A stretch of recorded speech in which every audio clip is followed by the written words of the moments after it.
Bonjour à tous. Dans la presse ce matin, le sujet concernant le déplacement de deux anciens présidents béninois à Niamey pour essayer de discuter avec les autorités sur place là-bas pour ramener la paix entre les deux pays voisins qui ne se parlent plus correctement depuis pratiquement un an. Vous allez lire les journaux très rapidement à leur une. Dans un instant, vous verrez que le sujet qui domine largement tous les autres, avec cet accent sur les derniers déplacements des Béninois de marque en territoire nigérien, et bien c'est celui-là. Lors de nos débats, nous en dirons deux mots avec les débatteurs tout à l'heure. Vous les connaissez très bien. Par contre, Fraternité vous propose un gros et riche dossier sur l'environnement avec l'angle que nous sommes en temps de pluie, beaucoup de désagréments aux populations de Cotonou. Je vous ferai feuilleter le contenu du journal qui paraît à mes noter tout à l'heure. Mais pour le sujet principal de nos discussions, certes, nous allons parler environnement, mais sous l'angle de ce qui pollue notre alentour, que devient la loi qui interdit l'importation, la commercialisation, l'usage des sachets plastiques votés par le Parlement depuis quelques années maintenant. Nous allons essayer de comprendre quelque chose à cela. Merci d'être là.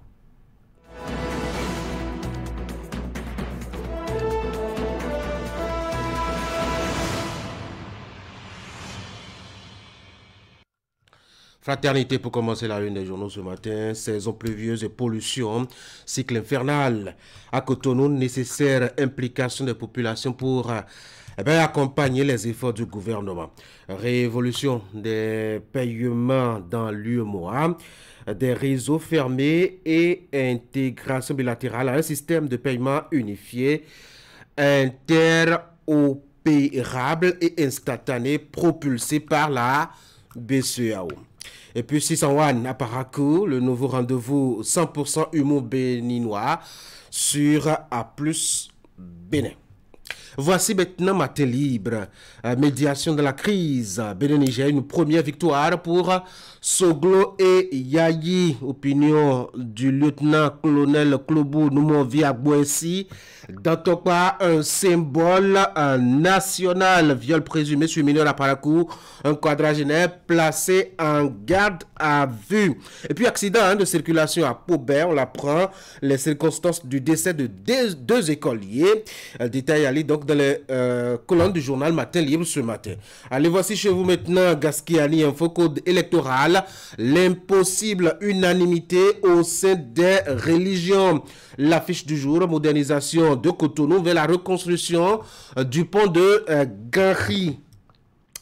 Dabarou rencontre Yayi Soglo Tiani. Un grand pas franchi dans la décrispation de la crise. Le patriote.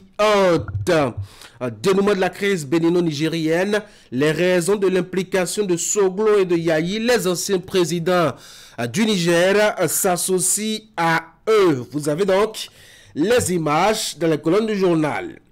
Et puis, quotidien à Sierra, nouvelle disposition pour l'acquisition de matériel et consommables informatiques du clair-obscur de la démarche du gouvernement. Le télégramme dissolution de la Sobemap, le décret du président Patrice Talon attaqué devant la Cour constitutionnelle.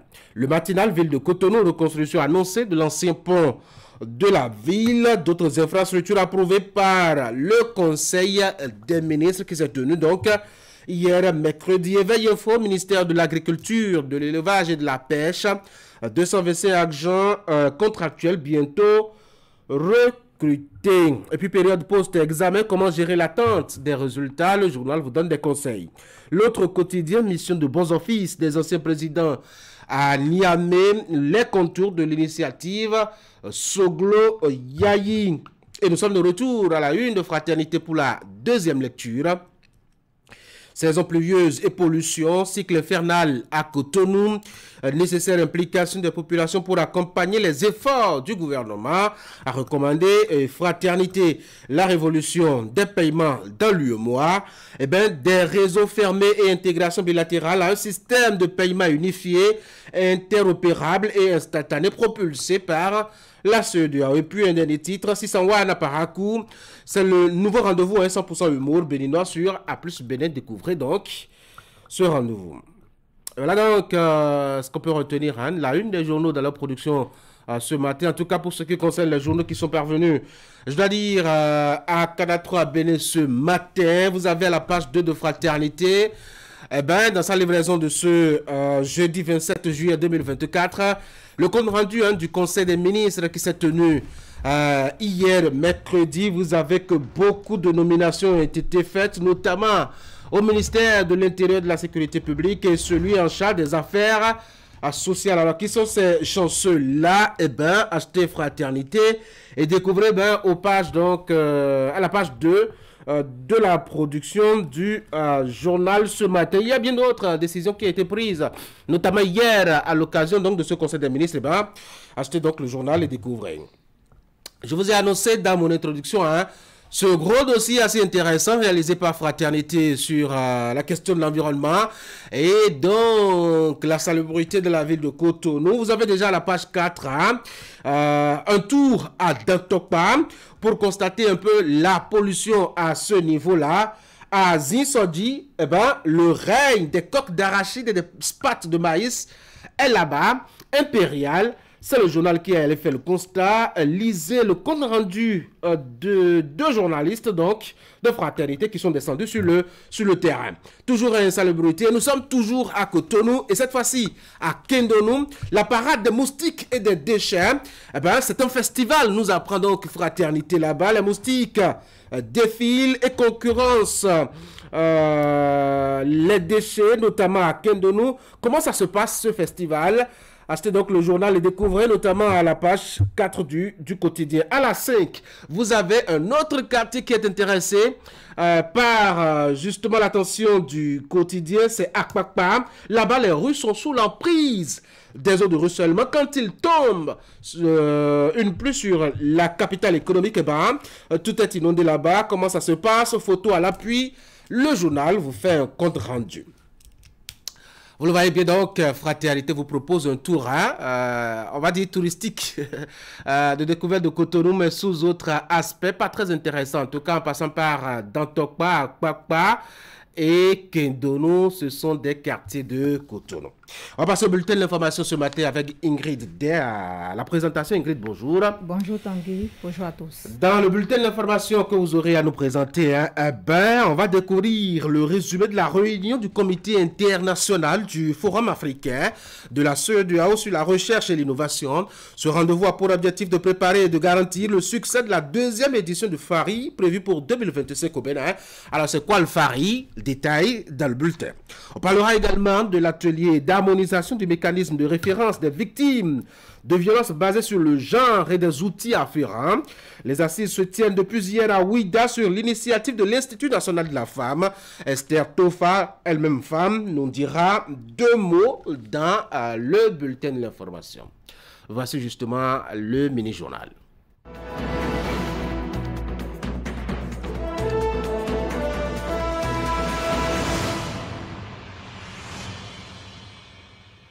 Les autorités béninoises en charge de l'enseignement supérieur et de la recherche scientifique et la commission de la CEDEAO préparent, Ingrid, le prochain forum africain pour la recherche et l'innovation. En effet, Tanguy, la réunion préparatoire de la deuxième édition du FARI 2025 a démarré mardi à Cotonou. Les réflexions vont servir à poser dès maintenant les bases de cette biennale consacrée pour le compte de l'année prochaine à la jeunesse. Les travaux du 3 jours. Compte rendu de William Click. Le Forum africain pour la recherche et l'innovation est une foire par excellence des avancées scientifiques et un laboratoire des défis en suspens dans les pays de la région. Enjeu qui vaut le temps de préparation consacré. Les jalons sont donc lancés pour réussir l'organisation pratique et technique de ce grand rendez-vous devant se tenir l'an prochain au Bénin. Je voudrais vous demander de mettre alors toute votre énergie au cœur de cette discussion afin que ce qui est attendu de ce comité préparatoire qui a sa première séance et qui porte sur le cahier de charge, sur le thème, sur les obligations du pays hôte, sur la période favorable à un bon événement du genre dans notre pays, soit réellement bien débattu au cours de vos travaux.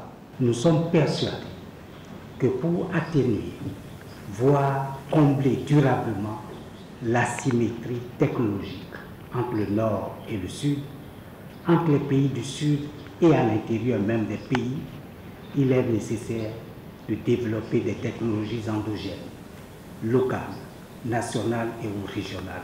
Le Fari 2025 doit être d'un succès tout aussi franc que celui de la première édition organisée à Abuja au Nigeria en 2022. Le thème à définir va s'axer sur la jeunesse et ses préoccupations. Les partenaires de la commission de la CEDEAO s'y engagent aussi. Le Fari a une mission de rassembleur essentielle pour impulser la science. La science et l'innovation ne peuvent véritablement servir toutes les populations que si elles impliquent l'ensemble des parties prenantes, les gouvernements, les sociétés civiles, le secteur privé, les femmes, les jeunes et les communautés qui sont porteuses de savoirs traditionnels et locaux. Quand nous parlons jeunesse, nous parlons surtout start-up. Et les start-up sont là et elles sont là à foison. Et malheureusement, il y a une difficulté, c'est qu'il n'y a pas de cadre où l'on puisse toujours les identifier pour pouvoir les aider. Et le Fari offre cette occasion, cette opportunité à la jeunesse d'exposer ses besoins, mais aussi d'exposer les solutions. La réunion préparatoire des 25, 26, 27 et 28 juin connaît la participation des universitaires et consultants de plusieurs pays ouest-africains. Je transmettrai à son Excellence le président Patrice Talon. On prend maintenant la direction de WIDA pour faire le point de l'atelier d'harmonisation du mécanisme de référence des victimes de violences basées sur le genre et des outils afférents. C'est une initiative de l'Institut national de la femme, une rencontre qui va optimiser le système de référencement en vue d'une meilleure prise en charge des victimes. Esther Tofa pour les précisions. Ces acteurs impliqués dans la lutte contre les violences basées sur le genre, VBG, sont réunis depuis ce mercredi 26 juin 2024 dans la ville touristique de Ouidah. Cet atelier, initié par l'Institut national de la femme, vise un objectif bien spécifique. Réunir les différents acteurs impliqués dans la chaîne de prise en charge afin d'harmoniser le référencement des victimes ainsi que les outils y afférents, de sorte à permettre une meilleure synergie d'action des acteurs. Je suis convaincue que grâce à ces assises, les acteurs de prise en charge de VBG auront une meilleure connaissance du dispositif législatif actuel et des procédures opérationnelles standardisées. Je reste également persuadée que nous allons en venir à un mécanisme unique de référencement et que tous les acteurs vont mieux s'approprier ces outils disponibles. Il est intéressant de prendre en charge des victimes, mais il est encore mieux d'éviter qu'il y ait des victimes. Donc, la question des procédures opérationnelles standardisées, du mécanisme de prise en charge, je voudrais souhaiter qu'au thème de cet atelier, nous puissions l'harmoniser comme prévu par les objectifs de l'atelier, mais également que nous puissions faire un point d'honneur sur les questions de prévention pour éviter que les personnes non victimes à ce jour ne le deviennent dans les jours à venir. Il est donc question d'éviter aux victimes de raconter plusieurs fois leurs histoires, mieux de suivre le dossier de ces dernières en cas de référencement. L'INF est accompagné dans ce processus d'harmonisation du mécanisme de référencement et des outils afférents par ses partenaires. Les dispositions juridiques existent, mais il faut prendre des mesures, des outils pour mieux les appliquer. Et dans cette démarche, nul ne sera de trop. C'est pourquoi la synergie d'action est requise et la Suisse reste engagée pour accompagner les acteurs béninois dans cette démarche. Que deviennent les victimes quand nous les avons envoyées ailleurs? À un moment donné, cette question revient constamment à notre esprit. Arrêtons-nous quelques instants ensemble pour tracer ce chemin. Traçons-le professionnellement pour limiter l'informel qui entoure parfois le référencement et traçons-le pour faire voir les vrais obstacles de la lutte. Plusieurs panels de communication sont prévus pour meubler ces assises qui prennent fin vendredi prochain. Plus de 2 semaines après la phase écrite du brevet d'études du premier cycle session de juin 2024, l'heure est aux travaux de secrétariat. Démarrés depuis lundi 24 juin 2024, ces travaux de secrétariat se déroulent dans les différents centres retenus à l'occasion. Dans le département de l'Atlantique, 3 centres ont été retenus. Il s'agit du CG1 Alada, CG1 Ouida et du CG1 Dabomey-Calavi. Une équipe de la rédaction s'est rendue dans l'un de ces centres. Reportage. Ces enseignants et enseignantes ont une mission, attribuer à chaque candidat une note qui tient compte de sa production. Ici, au CGE d'Abomey-Calavi, 9 sous-commissions sont à pied d'œuvre depuis ce lundi. 9, comme le nombre total de matières de la phase écrite du BEPC. Pour le moment, aucun incident n'est à déplorer pour ce début de travaux de correction. Les présidents de chaque sous-commission procédaient à l'appel au contrôle de la présence.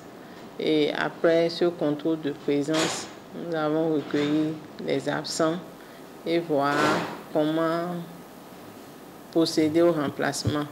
Et après ça, ils sont allés chercher des copies et ils ont commencé réellement le travail. À l'intérieur de chaque sous-commission, le travail s'opère en 2 phases. Tout d'abord, la première étape consiste à apprécier les copies. Ensuite, ces copies corrigées sont vérifiées par des contrôleurs qui valident de façon définitive la note attribuée à chaque copie. Nous avons corrigé certaines copies en commission, n'est-ce pas? Et après cela, chaque correcteur s'est retiré avec son contrôleur pour l'effectivité de la correction. À l'issue de cette première journée, plusieurs notes ont été attribuées selon les matières, ont laissé filtrer les contrôleurs. Après lecture des productions de chaque candidat, nous pensions qu'ils ont fait le meilleur d'eux-mêmes. L'épreuve est à leur portée et vu leur production, c'est pas mal. Comme dans les autres centres de correction au plan national, les travaux de secrétariat du BEPC se déroulent sous la houlette du ministère des Enseignements secondaires, techniques et de la formation professionnelle. D'abord, après la phase écrite, les copies sont réparties suivant la zone, les 3 secrétariats. Et il y a eu la phase d'anonymat où les secrétaires sont choisis. La décision qui porte leur nom est sortie. Et suivant la programmation, la représentante ou bien les représentants du DEC sont venus et on a procédé à l'anonymat des copies au niveau des 3 centres. Cette étape de correction des copies des candidats au BEPC session de juin 2024 va prendre fin ce jeudi. Les résultats sont attendus pour le 9 juillet 2024. En images, on en sait désormais beaucoup plus sur les résultats du projet Brise-Lames lancé en 2018 pour assurer la préservation de l'environnement et le développement économique. Les différents instituts de recherche chargés d'étudier l'impact du Brise-Lames sur la côte du Bénin à Vlékété dans le département de l'Atlantique, plus précisément, ont exposé les résultats de leurs travaux hier à Cotonou. En plus de son rôle de protecteur, le Brise-Lames a impacté positivement la biodiversité marine. Et ce sera tout pour ce bulletin d'information Tanguy. Ingrid Day était à la présentation. Merci beaucoup à vous pour l'exercice de ce matin. Je vous souhaite de passer une très bonne journée par ici. Demain, vous verrez Wahab Alikwara pour vous aider justement à servir l'information matinale proposée par la rédaction de Canal 3 Bénin. Allez, bonne journée Ingrid. Merci Tanguy.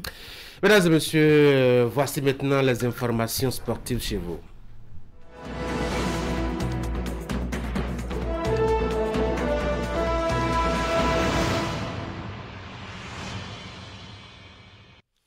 Au menu de Sport Matin ce matin, essentiellement du football avec notre patron aux commandes ce matin. Quand on est jeudi, Candide Ronretor, bonjour. Candide, bonjour. Et puis on va parler de 3 compétitions à la limite. On va parler de l'Euro, de la Copa. On va revenir au Bénin pour évoquer l'actualité au plan national dans la discipline. Mais commençons déjà par ce qui domine, je dois dire, l'actualité au plan planétaire. La phase de groupe de l'Euro 2024 a connu son épilogue. C'était donc hier en Allemagne.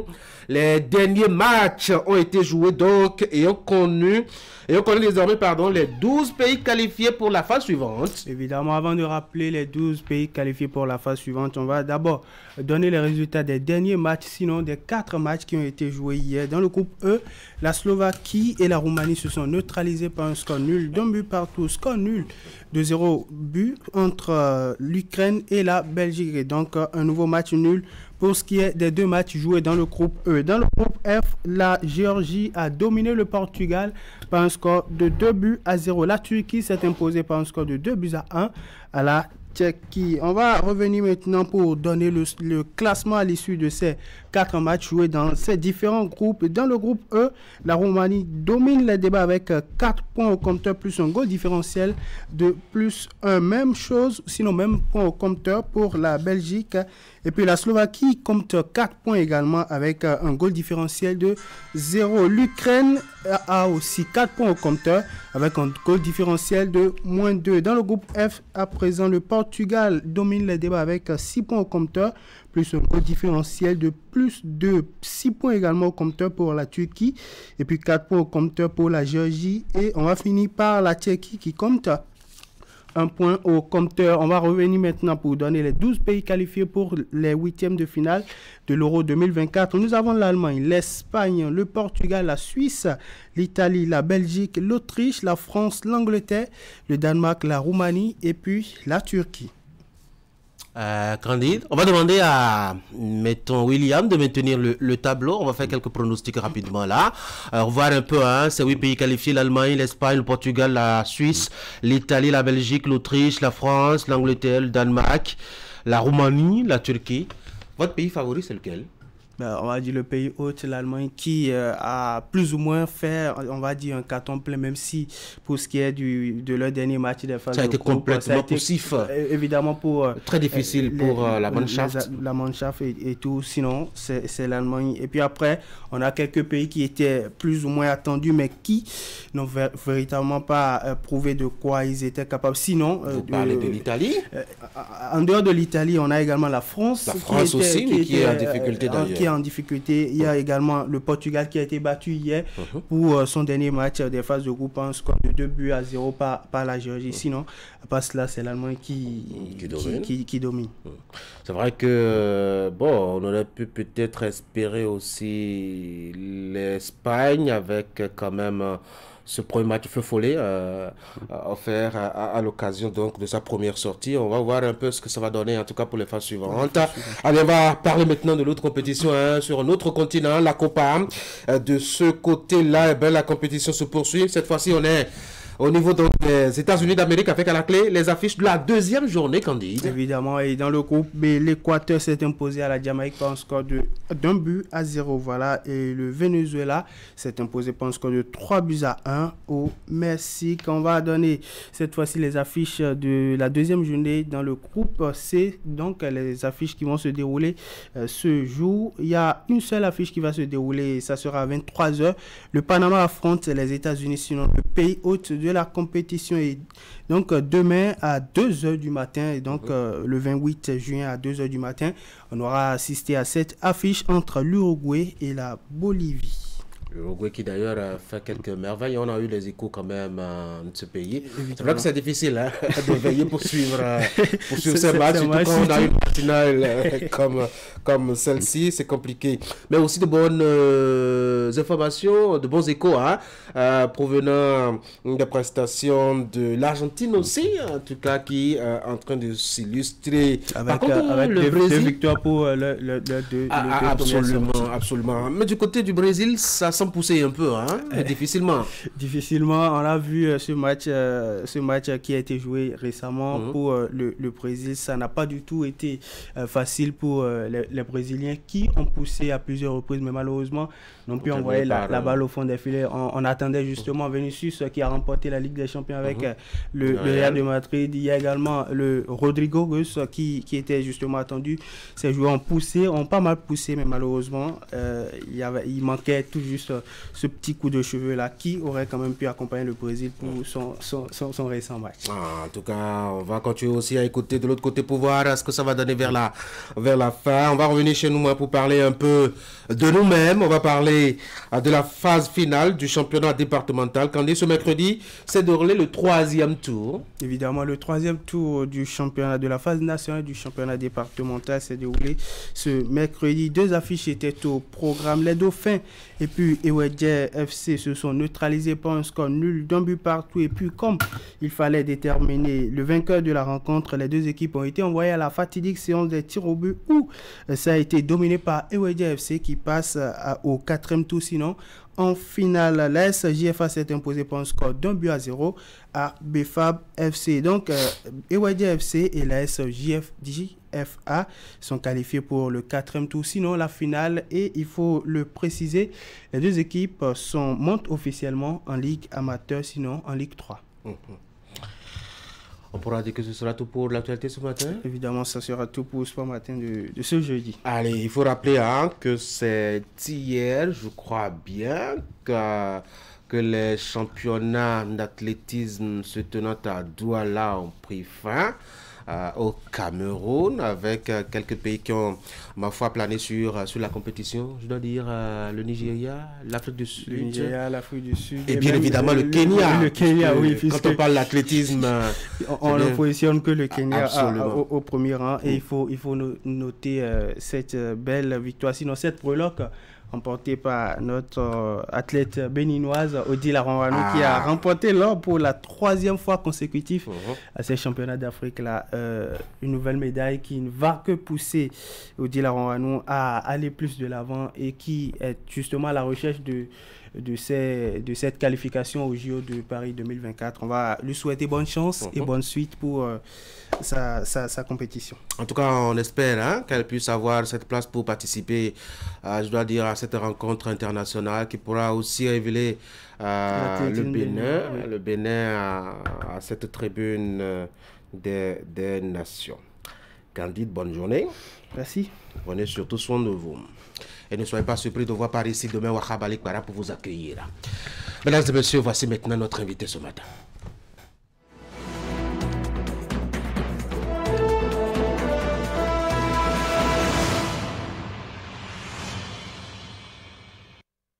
Notre invité ce matin, c'est Antoine Guédou, président du parti La Grande Solidarité Nationale. Monsieur Guédou, bonjour. Bonjour, Antoine Guédou, vice-togwe et la Grande Solidarité Républicaine. Républicaine, d'accord. Merci beaucoup d'être venu sur Actu Matin Nationale Républicaine. C'est quoi la différence? En fait, républicaine, on y voit un peu la forme de l'État. Donc national, bon, ce qui concerne... C'est la nation, c'est la fibre, c'est le sang, c'est la fibre. C'est vrai. C'est le lien, c'est l'amour. Nous insistons ici, c'est la forme républicaine de l'État. Tant pis pour l'amour, c'est ça. Voilà. En tout cas, bienvenue sur l'Actu Matin pour évoquer avec nous quelques 2 ou 3 sujets de l'actualité et pour dire votre position, la position de votre parti sur ces sujets-là. Premier sujet, l'organisation actuellement à l'université d'Abomey-Calavi d'un colloque international sur les institutions en Afrique et la consolidation de la démocratie. Une question, comment va la démocratie sur le continent? Permettez-moi de dire d'abord bonjour aux éditeurs. Et merci à toi-même. Bon, la démocratie sur le continent, vous le constatez aujourd'hui. C'est des coups d'État par ici. Il n'y a qu'en Afrique de l'Ouest, sinon... En Afrique de l'Ouest, non. Oui. Non, même il y a eu des tentatives en Afrique centrale. Il y a eu des tentatives en Afrique centrale. Au Gabon, oui, c'est vrai. J'ai suivi aussi un peu ce que fait Macron en France. C'est des formes de coup d'État, c'est pas les armes, mais j'ai suivi des gens sur les élections qui disent mais nous sommes en démocratie, voilà, il n'y a pas de bulletin ici. C'est des formes affinées de coup d'État. On va dire que la démocratie est malade partout alors? La démocratie est malade partout, mais à des degrés divers. Ah ouais? Voilà, à des degrés divers. On a vu quand même le Capitole aussi envahi par des manifestants il y a quelques années aussi, donc partout sur la planète, la démocratie est vous voyez les manifestants envahis Ça, c'est pas que la démocratie est malade, c'est la liberté d'expression en fait. Aller casser des choses, c'est la liberté. Il y a une liberté. Sans prendre au symbole de la République, vous avez parlé de République tout à l'heure. Vous avez parlé de République tout à l'heure. Sans prendre à ces symboles-là, c'est pour vous la liberté. Monsieur Tanguy, oui, c'est la conséquence de la liberté. Maintenant, il y a les lois pour encadrer ça, pour décourager les gens. Et ça a été fait. C'est la démocratie. Voilà.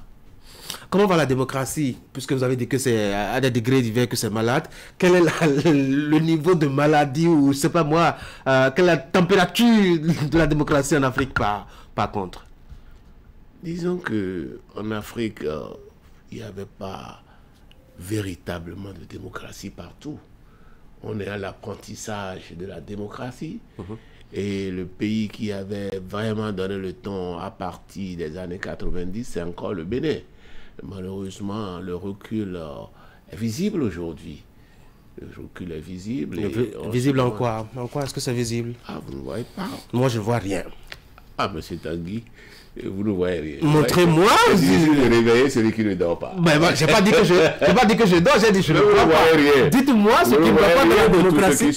Qu'est-ce qui se passe? Vous voyez, quand dans un pays, sous prétexte de réforme, on arrache aux gens tous leurs droits.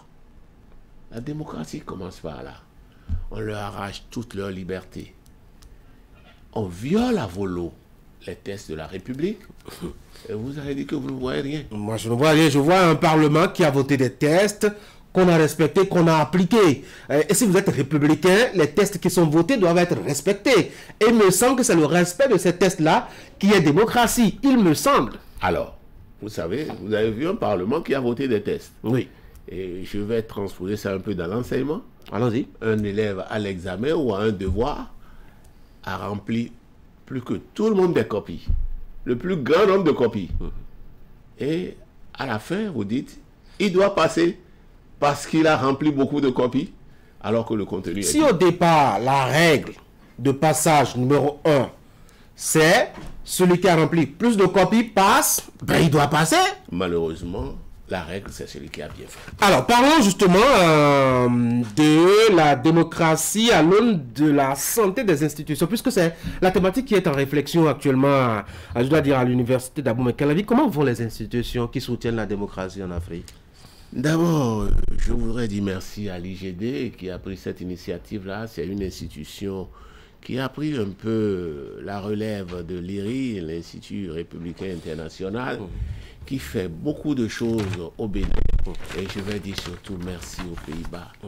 Vous savez, s'il n'y avait pas cette institution, tous les partis étaient morts. Par la volonté du chef de l'État. Il vous donne beaucoup d'argent, c'est ça? Ou bien non, ce n'est pas l'argent. Il vous donne des militants? Ce n'est pas l'argent. Il vous donne des militants? Pas du tout. Il vous organise des AG? Pas du tout. Qu'est-ce qu'ils font? Pas du tout. Mais vous savez, et quand vous avez un parti, ce cadre-là, et que vous n'avez même pas la possibilité de former vos militants, de leur dire ce que c'est que le système partisan qu'on prône, vous ne faites rien. Et vraiment, leur contribution est significative dans ce domaine. Et je leur dis bravo et merci. Avec le docteur... Merci. Quant au sujet, ce que vous avez posé, vous voyez, toutes les institutions sont malades. Les institutions... Non, vous avez dit au Bénin. Vous avez bien situé le contexte. En Afrique. Votre dernier propos, c'est au Bénin. Comment on voit les institutions. Parce que c'est le Bénin. Allez-y. Je vais dire que un peu au début du changement, parce que les 3 premiers quinquennats de la démocratie, du renouveau démocratique, c'était bien. Ok, c'est-à-dire le mandat de Nicéphore Soglo, les 2 mandats de un peu pendant le mandat de Yahi, avec Pimpan Yahi Nago, vous vous rappelez. Et ça a commencé par déraper un peu. Ça a commencé par déraper. Et vous allez constater que les présidents de la Cour constitutionnelle de ces époques-là, les époques, ce que je dis, les 3 premiers quinquennats, était très bon, ou plus ou moins bon. En dehors de la Cour Pouillon qui s'est engagée à faire la grève à un moment donné, c'était bien. Et je salue au passage la mémoire de Ouensou Conception. Il n'y a pas eu beaucoup de cours pendant cette période, justement. Écoutez, il y a eu la Cour Pouillon, il y a eu la Cour Ouensou, il y a eu la Cour Olo. Oui. Il y a eu tout ça, hein. Vous savez, c'était bien. Ou je peux dire plus ou moins bien, à 90% bien. La Cour Olo, c'est récent, hein? Oui, la Cour Olo, c'est ça qui a bouclé la boucle. Mais à partir de la Cour d'Ossou, c'était pas très mauvais, mais il y a eu un peu de dérapage à l'instant où son interprétation de la désignation des membres de la Cour, dès lors que le bureau de l'Assemblée le fait, c'est fini. Ça a commencé. Les dérapages ont commencé par là. Pour vous, le problème, c'est la Cour constitutionnelle. Il n'y a pas que la Cour constitutionnelle. Oui, justement, parler des institutions. Oui, les institutions, je commence par la ça Cour. là. C'est ça qui vous préoccupe. La Cour constitutionnelle joue un rôle capital. C'est le poumon même de la démocratie. De l'équilibre démocratique. Et puis, la Cour Djogbenou, n'en parlons plus, la Cour Hamzat, et maintenant on est en train de découvrir la Cour constitutionnelle qui est là. C'est dommage. C'est dommage. Je dis simplement c'est dommage. Chacun imprime une certaine marque un peu à l'institution qu'il dirige. Encore faudrait-il que ce ne soit pas une marque négative. C'est vrai que les décisions de la Cour sont sans recours, mais on peut se permettre de les commenter. Mais de là à dire, vous savez, il y avait un mal congénital. Et c'est que ces gens-là, on leur donne trop de liberté sans redevabilité. C'est dommage. C'est ça. Comment ils devraient être redevables? Voilà, vous savez, en principe, lorsqu'ils finissent leur mandat, les textes doivent prévoir qu'ils soient punis pour les fautes qu'ils auraient commises.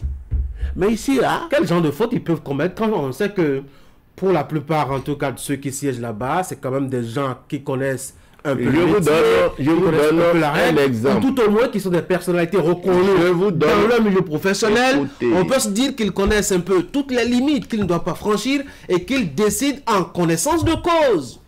Je vous donne un exemple ou deux exemples. Je ne veux pas parler de la Cour Djogbenou parce que c'est devenu vulgaire. Je veux parler de la Cour Hamzat. Lorsqu'il y a une loi qui a été votée et que vous avez déclarée constitutionnelle et qu'après, le président de la Sénat a eu l'occasion de venir dire devant vous qu'il n'a pas fait ci parce que la loi n'a pas dit ça. Or, c'est sur cette matière-là, c'est sur ça que vous allez régler les problèmes contentieux. Vous avez des recours devant vous et vous dites amenez telle preuve. Alors que la loi qui a été votée ne permet pas de produire cette preuve-là. Et vous l'avez dit, vous avez dit que c'est conforme à la Constitution. Ils savent vraiment ce qu'ils doivent faire. Non, c'est un exemple simple. Hein. Donc, on est arrivé même à un moment où on a dit, mais ça n'existe pas, on fait quoi? J'étais à la cour, hein.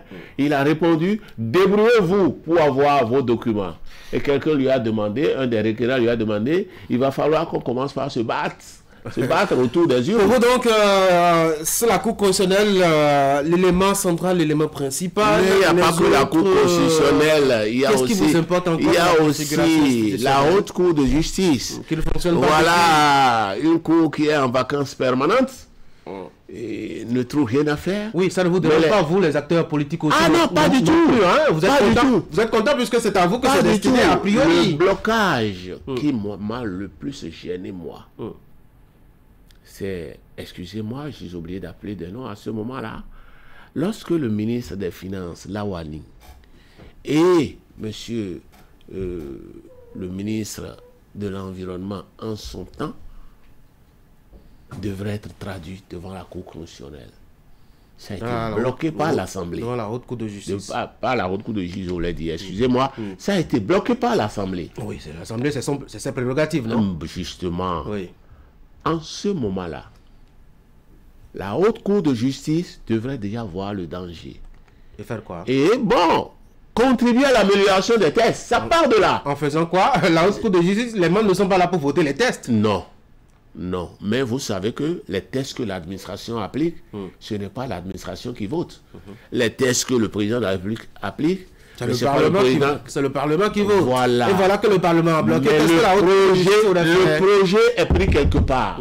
Sur la base d'une communication, on dit il y a telle défaillance, on dit il y a telle défaillance, et on fait des propositions. Ça, c'est technique. Mais comme une complicité, les différents présidents de la Haute Cour de justice... Il y a des contributions, il y a des réflexions qui ont été faites à l'endroit parfois des présidents qui se sont succédés à la tête du pays, mais ça n'a pas bougé. On va pas jeter la faute sur les présidents des Hautes Cours de justice qui se sont succédés. Vous m'avez suivi, j'ai dit communication au Conseil des ministres. Ça ne passe pas inaperçu. Donc c'est facile de dire, nous avons fait des propositions, c'est facile. La vérité est une affaire de preuve. Qui programme la communication si c'est pas le président de la Haute Cour de justice non plus? Non mais j'ai dit projet de communication. D'accord. Alors, comment améliorer un peu la performance des institutions, hein, parce qu'il y a quand même quelques difficultés, ça c'est clair. Vous avez parlé de la Haute Cour de justice qui n'a pas fonctionné. Il y a même quelques acteurs politiques qui, pendant les campagnes électorales, ont proposé même la suppression d'un certain nombre d'institutions qu'ils ont trouvées un peu vides et inappropriées, en tout cas pour la configuration de notre démocratie. Comment est-ce qu'il faut contribuer aujourd'hui à booster à nouveau ces institutions afin de maintenir davantage l'équilibre de la démocratie? Je crois que le problème, ce n'est pas de supprimer telle ou telle institution. Ce serait quoi? Mais ce qui manque, c'est une institution véritablement indépendante qui pourrait obliger chacun à faire son devoir. Parce que aujourd'hui, c'est conçu de telle manière qu'à un moment donné, l'exécutif à toutes les institutions, toutes les cartes dans ses mains. Mais il faut un contre-pouvoir réel, qui a une certaine indépendance. C'est en cela que j'ai été un peu séduit par la proposition récente du clergé d'un haut conseil. Et peut-être qu'il va falloir étudier la question, l'approfondir, discuter. C'est la nostalgie de 90? Ce n'est pas ça. Conseil vient chercher je vous ai dit, dans un environnement la dénomination ne veut rien dire. Qu'on l'appelle chat ou mimi, ce que ça va faire, c'est le contenu qui est important. Qu'est-ce que ça va faire? Bon, c'est ça ce que je vous avais dit. Dites-moi. Une institution capable d'obliger chacun à faire ce qu'il doit faire. On va envoyer des militaires. Qui est-ce qu'on va envoyer? Puisque ce ne serait que des Béninois. On va avoir une institution de plus. On va avoir une institution de plus qui n'aura rien fait aussi pendant 10-15 ans et qui ne pourra rien faire pour justement améliorer la chose. Tout dépend de sa composition et des prérogatives qu'on lui donne, M. Tanguy. Et ces questions-là, nous allons voir ça ensemble. Parce que les institutions qui sont là sont parties pour être des institutions de contre-pouvoir. Mais aujourd'hui, sinon depuis peu, on constate que c'est des institutions de pouvoir. Vous avez vu la Cour constitutionnelle pendant le mandat de Soglo? Vous l'avez vu un peu pendant le mandat de Kérékou? Et allez comparer avec ce que c'est, ces choses-là aujourd'hui, depuis peu. C'est dommage. Ce n'est plus un contre-pouvoir. Ce n'est plus... Mais les mêmes institutions fonctionnent dans d'autres pays. Est-ce que le problème n'est pas plutôt, je dois dire, les tests qui font tourner justement ces institutions? Je l'ai dit en filigrane, en disant, ces tests ont péché parce qu'ils n'ont rien prévu pour sanctionner ces gens-là. La sanction ne peut pas être le problème. Ça doit être le problème. Pourquoi on sanctionne les autres là? Et ça règle un peu le problème. Et puis si quelqu'un pêche par omission, ou par, je ne sais pas. Mais jusque-là, on n'a pas prouvé encore que des institutions comme la Cour constitutionnelle, des gens qui se sont succédés là-bas, ont pris des décisions qui étaient erronées. Ils ont pris des décisions suivant le contexte, les pressions qu'ils avaient et les projections qu'ils avaient sur le futur. Dire que c'est erroné, ça dépend d'un individu à l'autre. Mais il faut mettre des normes par rapport auxquelles on peut dire que c'est erroné. Parce qu'ils violent allègrement les normes. Moi, je vais vous dire, lorsque vous prenez une décision, il faudrait, même disons simplement, lorsque vous gérez une affaire, il faudrait qu'il y ait au minimum 60% de satisfaction, c'est déjà bien. Mais lorsque tout le monde on devient populiste là, on veut 60%. Oui, on devient populiste. Non, parce qu'on est toujours tout. dans la recherche de la satisfaction. Pas du tout, pas du tout. C'est une loi, mais quand vous prenez une affaire, c'est pour satisfaire une population. Je ne dis pas toute la population. Mais une partie, une grande partie. Ben voilà. Mais lorsque tout le monde est satisfait, vous avez vu les taux de participation aux élections depuis un certain temps. Ce n'est pas c'est un indice. Ce n'est pas une spécificité au Bénin. Hein. Partout ailleurs dans le monde, les gens ne veulent plus aller voter. Hein. Même en France, que vous aviez évoqué tout à l'heure, les gens, ma foi, résistent à aller voter. Ils ont beaucoup d'autres préoccupations. Hein, vous pouvez donner quelques taux de participation en France et ici et on va comparer. Est-ce qu'on a la même démographie? La résistance, le taux. Est-ce qu'on a la même démographie? La démographie n'influence pas le taux. Oui. Le taux, c'est combien? La culture démocratique aussi contribue. Justement, si vous ne voulez pas faire évoluer votre culture démocratique, vous attendez à quoi? Allez, on va écouter ce qui se passe dans mon pays là. On fait évoluer la culture démocratique? Ah, moi je sais pas, hein. Alors que le vice-président de la République peut se lever alors que la Constitution dit 5 ans, 2 mandats, on va le faire revenir pour... Ça, c'est faire évoluer la culture démocratique. Oui, mais en France, quelqu'un a proposé aussi que Macron fasse un 3e mandat. Ça n'a pas fait secouer la République. Oui, mais l'essentiel, vous avez dit évoluer. Oui. Il faut dire non à ces choses-là. En France, quelqu'un a évoqué l'idée. La France n'est pas tombée.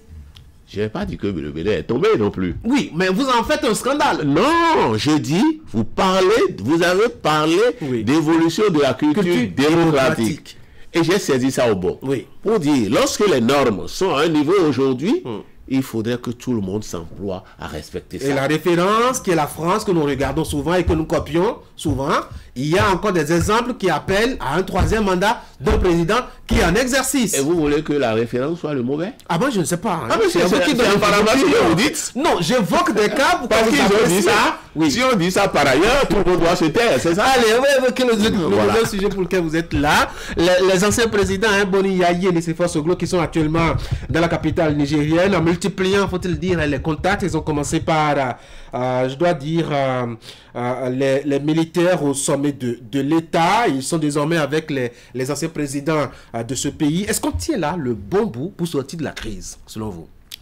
Je ne peux pas te dire qu'on tient le bon bout, parce que sortir, ça dépend de ce que chaque parti voit, de la concession que les deux partis se font. Mais je dirais que c'est un progrès significatif. En quoi? Et ces présidents-là, qui sont quand même des Béninois, qui sont en train de nous démontrer aujourd'hui qu'ils peuvent beaucoup. Le président Talon aurait dû commencer par là. C'est son mépris pour tout le monde. Excusez-moi. C'est un mépris, c'est un mépris. C'est un mépris, vous voyez. Qui dit et lui l'écoute? Personne. Personne. C'est lui qui connaît tout. Mais moi, j'apprécie. Vous lui avez parlé, il n'a pas écouté? J'apprécie seulement ce qu'il fait. D'accord. Et je ne peux pas dire, en tant que chef de parti, que je ne lui ai pas parlé. Est-ce que fondamentalement, ça va pouvoir faire avancer les choses, ces contacts qui sont pris au Niger, à Niamey? Vous ne pouvez pas présumer de ce qui va se passer. Je dis, c'est déjà un pas. Parce que s'ils vont là-bas, et après tous les contacts, fait que le sommet au Niger, avec les anciens présidents, ils amènent des propositions que le vôtre refuse d'appliquer. Alors que eux, ils veulent bien, ils pensent que c'est le minimum qu'on peut faire. Vous vous attendez à quoi? Quel résultat? S'il fait comme ça, comme d'habitude, vous attendez à quel... Vous savez combien de fois le président Soglo s'appelle publiquement pour dire, je suis allé le voir, on s'est entendu sur ceci, mais après c'est ce qu'il a fait. Ça c'est la version de Nicéphore Soglo. On n'a jamais entendu Patrice Talon. On peut pas écouter la version de seule personne. Il n'a pas été... et juger il n'a pas été démenti. Le président Talon, lorsque le président Soglo dit ça, pour faire un peu de l'image, le président Talon est en position de défenderesse et personne ne lui refuse de se défendre. Est-ce qu'il n'est pas suffisamment un démenti aurait suffi. Est-ce qu'il n'est pas suffisamment occupé par les affaires de la République? Vous ne pouvez pas dire que le président Soglo a menti. Vous vous rappelez? Moi, je n'ai pas dit ça. Seulement, vous savez, Moi, aujourd'hui, et je suis un peu satisfait de quoi que le président Soglo lui-même constate. Vous vous rappelez, c'est lui qui a fait la campagne anti-France-Afrique contre Zissou et pour président Talon. Après, c'est une liberté. C'est la vraie France. C'est une liberté totale. Je ne dis pas non, mais c'est la vraie France Afrique qu'on lui montre aujourd'hui. C'est aussi ça la République. C'est la vraie France Afrique. Monsieur, je suis d'accord, mais je veux constater simplement. Merci beaucoup d'être venu sur Actu Matin. Le tel est rapidement parti, je ne l'ai pas vu filer vraiment. Merci d'être venu sur Actu Matin. Je rappelle que vous êtes président du parti La Grande Solidarité Républicaine. Merci beaucoup. Merci d'être venu sur Actu Matin. Je vous souhaite de passer une très bonne journée. Je vous remercie. Je souhaite qu'il y ait une émission où on aura un peu plus de temps pour entrer vraiment dans le fond des sujets. On va vous envoyer... parce que là, je suis resté un peu sur ma faim et je suis sûr que nos auditeurs aussi sont restés sur leur faim. C'est aussi le principe de Actu Matin. Ce n'est pas s'éterniser sur les sujets. En effet, on vous trouvera un bon format. Vous allez en tout cas vous épancher suffisamment sur les questions qui vous intéresseraient. Merci de le faire, Tanguy. Merci beaucoup. Bonne journée. Merci. Mesdames et messieurs, que s'est-il passé ces derniers temps sur la toile? Quels sont les sujets qui ont intéressé et occupé, je dois dire, les internautes? Et bien voici le rendez-vous des jeudis matins qui évoque la question.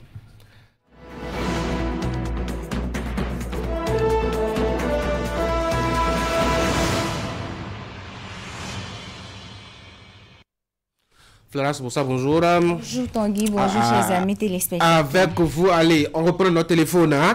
On va sur Internet, on fouille un peu ce que disent les internautes, notamment sur leur page respective et dans les forats. Qu'est-ce qu'on retient? Arrestation d'un pasteur d'une église évangélique pour des faits qualifiés de viol sur mineurs au Bénin, l'indignation dans le rang des représentants des travailleurs béninois et le bras de fer qui se poursuit entre le Bénin et le Niger avec un début de dégel grâce aux bons auspices de deux anciens chefs d'État béninois. Bref, beaucoup de sujets ont intéressé les internautes sur la toile cette semaine. Voici leur réaction dans ce résumé.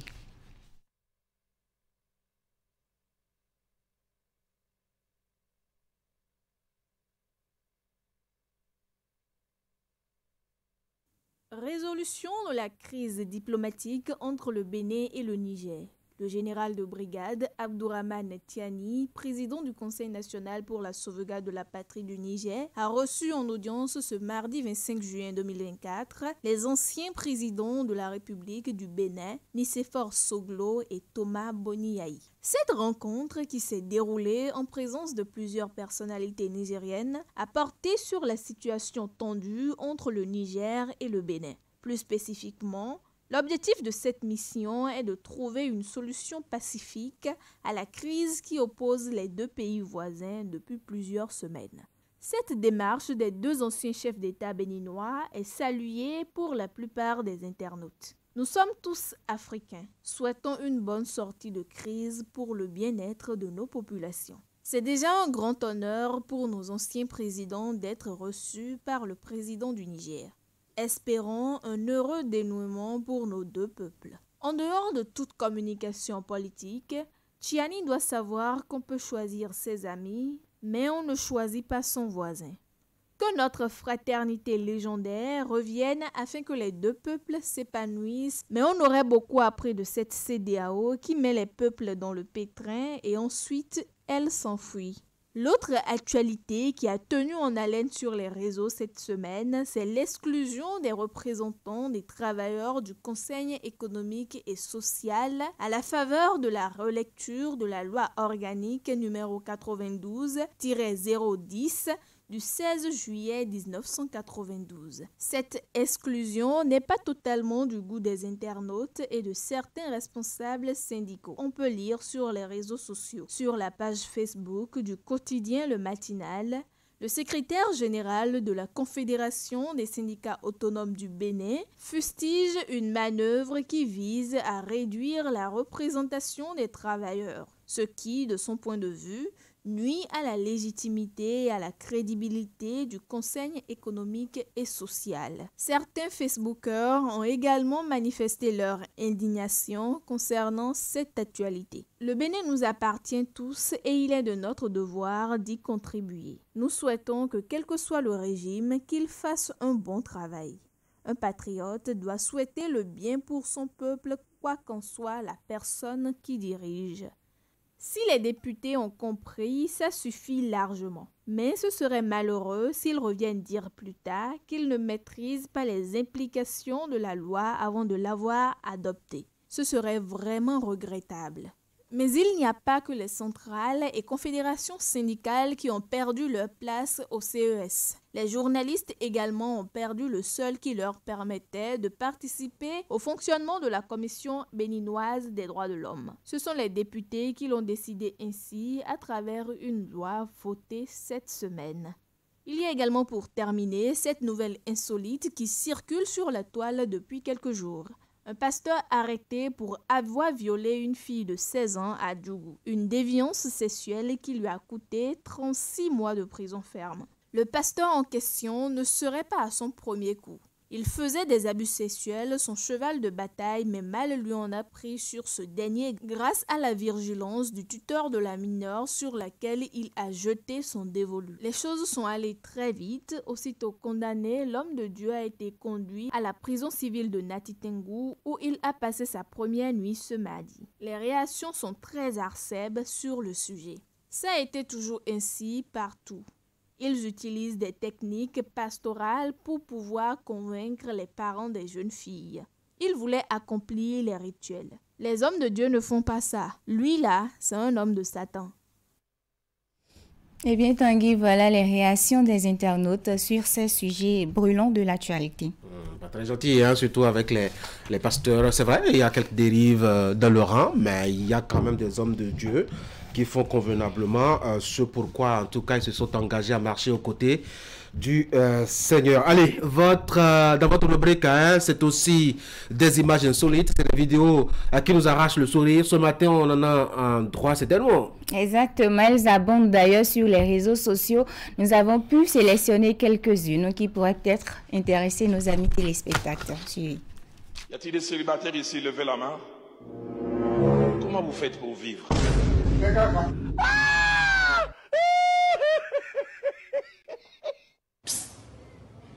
Question 2.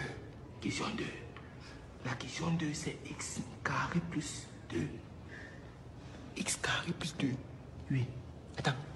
X en majuscule. X en majuscule comment? Écris X. Et on dit X en anglais comment? Ton épreuve en anglais. C'est la NASA. Hein? Moi, je ne connais pas. Bon. C'est comme si échoué. Quelles sont ces gnangnamas que tu as mis dedans comme ça? Gnangnamas, hein? Ouais. C'est pas du gnangnamas, c'est du pâté. Si tu n'aimes pas, faut me donner.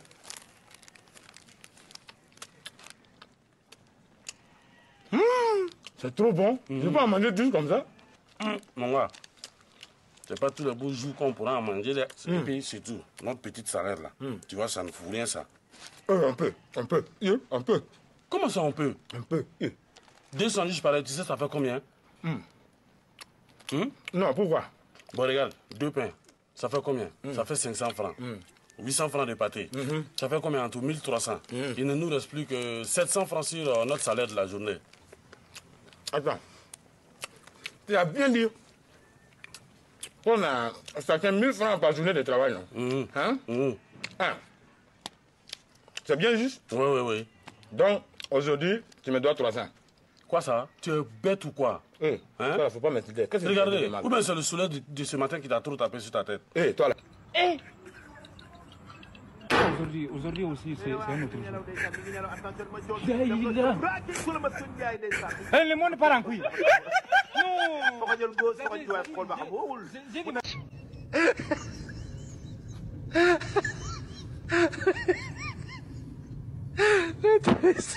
Seigneur, c'est encore moi. Même prière que Bill Gates, copier-coller. Amen.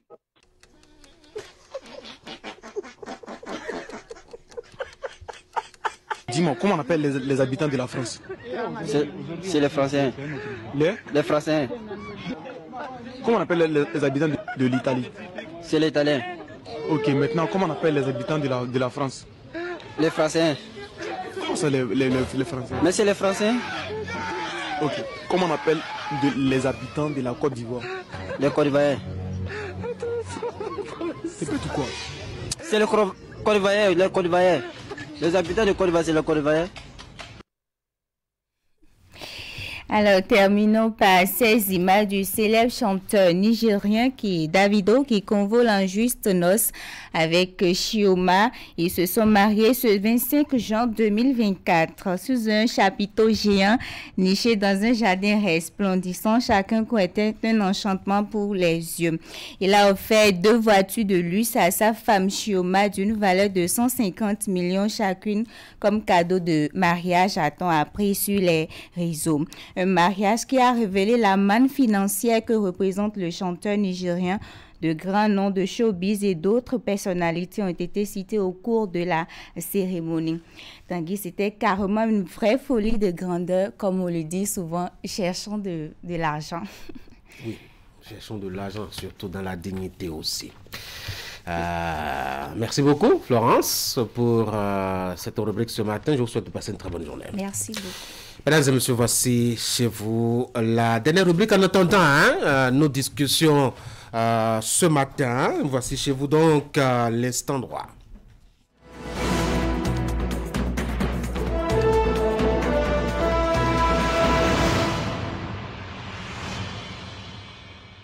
Et ce matin, on va s'intéresser à la Commission béninoise des droits de l'homme dans son fonctionnement.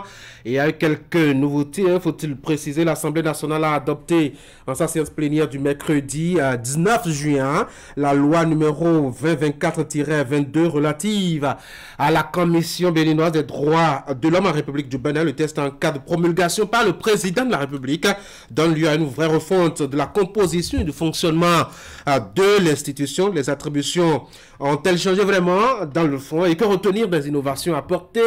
Eh bien, c'est ce dont on va parler avec l'animateur, le présentateur de cette rubrique, William Cliquant. Bonjour. Bonjour Tanguy. À quoi servait déjà la Commission béninoise des droits de l'homme?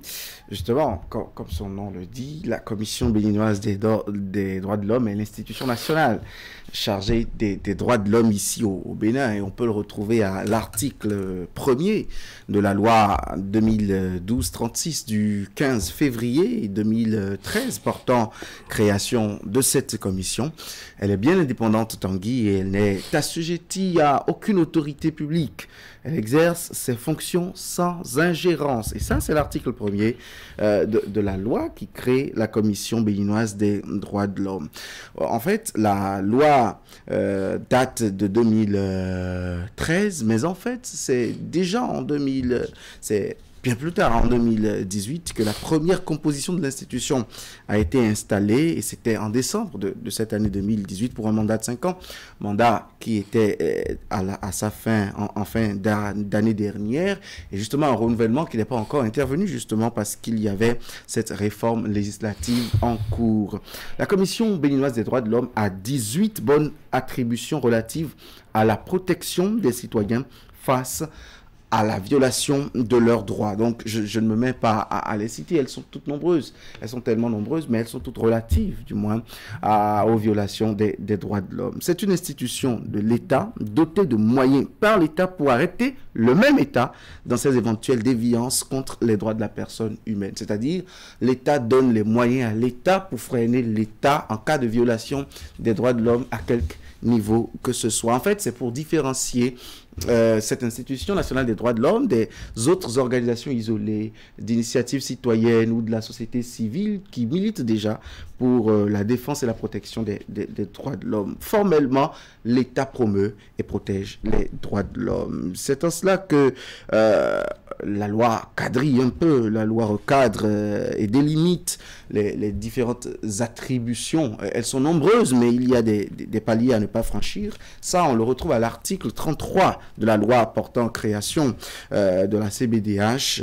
On dit pour les affaires ayant déjà fait objet, ça c'est l'alinéa 2 de la loi, de décisions exécutoires ou qui sont pendantes devant la justice, la CBDH n'est pas compétente. La commission produit de la documentation, notamment les rapports annuels transmis au président de la République sur l'état des droits de l'homme, la santé des droits de l'homme au Bénin. Et je vais finir sur la présentation de cette institution très belle et si tant souhaitée par les défenseurs pendant longtemps dans notre pays.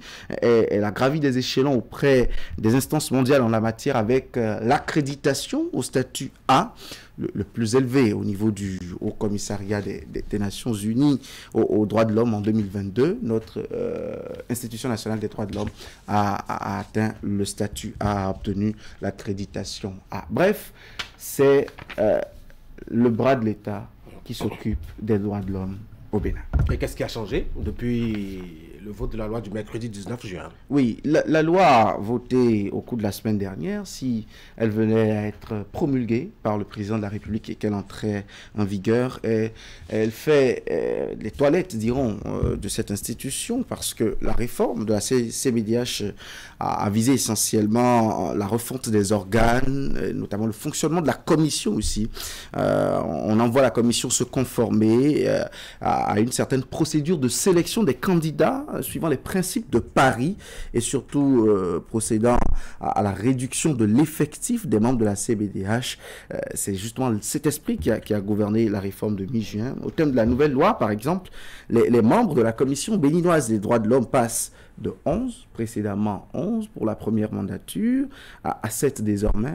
On a un enseignant de droit, de psychologie ou de sociologie à l'université, un avocat, un médecin, un expert en connaissances, ayant des connaissances avérées en matière pénitentiaire et autres questions de privation de liberté, un expert ayant de l'expérience aussi dans la promotion et la protection des personnes handicapées et personnes vulnérables, un expert dans la promotion et la protection des droits des femmes, puis un expert de la promotion et de la protection des droits de l'enfant. Ce qui fait partir certains postes précédemment réservés, notamment les 2 postes des députés à l'Assemblée nationale, les postes aux représentants des magistrats, représentants des syndicalistes, représentants du patronat et le représentant justement des journalistes. Aussi, les acteurs toujours présents sont retenus désormais à titre individuel. Vous l'avez bien compris dans ma présentation tout à l'heure, en tant qu'experts, ils ne représentent plus leur corporation. Les médecins, les avocats,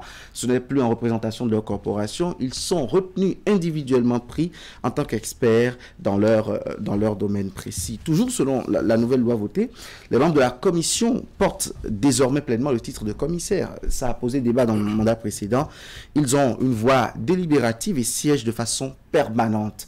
Justement, c'est comme une professionnalisation désormais de la fonction de commissaire à la CBDH, à la Commission béninoise des droits de l'homme. Le secrétaire général, c'est désormais l'appellation de la plus haute autorité de cette commission, de la Commission béninoise des droits de l'homme. Lui, il prête serment devant le tribunal d'instance du lieu du siège de la commission.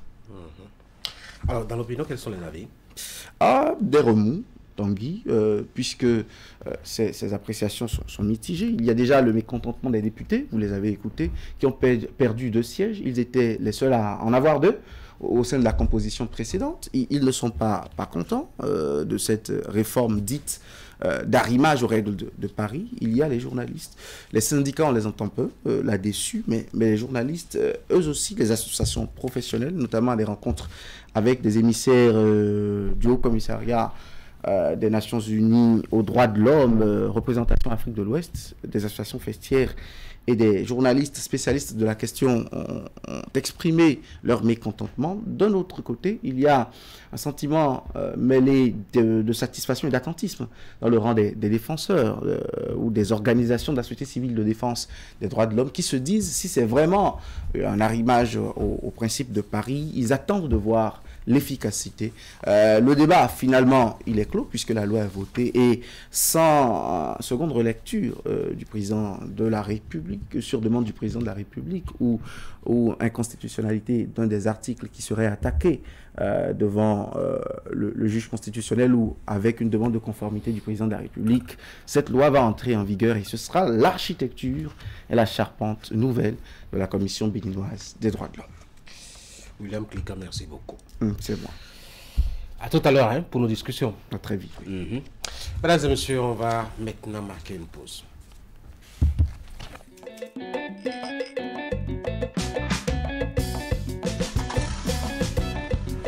Peuple daoulé, le programme l'indépendance daoulé.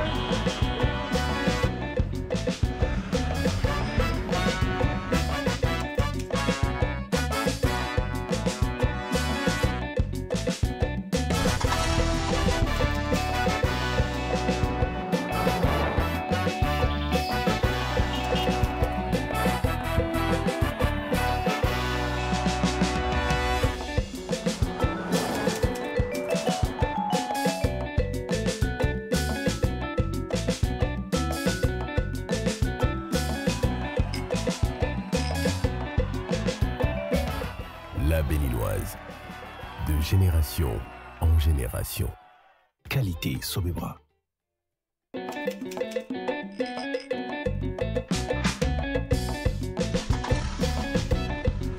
Peuple daoulé, le programme l'indépendance daoulé.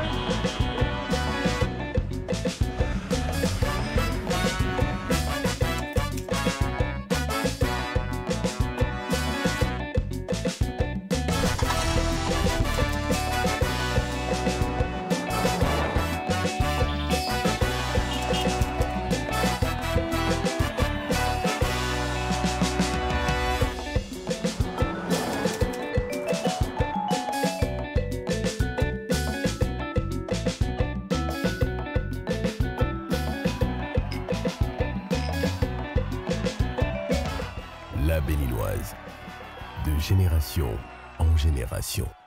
Qualité Sobebra.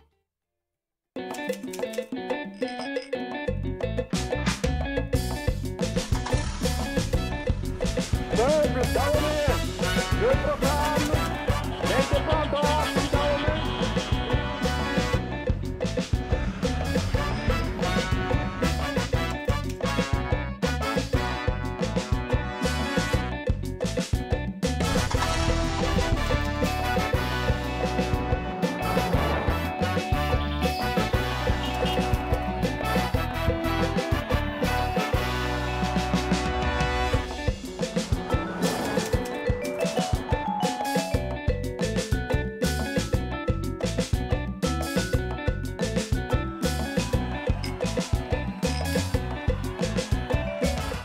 La Béninoise, de génération en génération. Qualité Sobebra.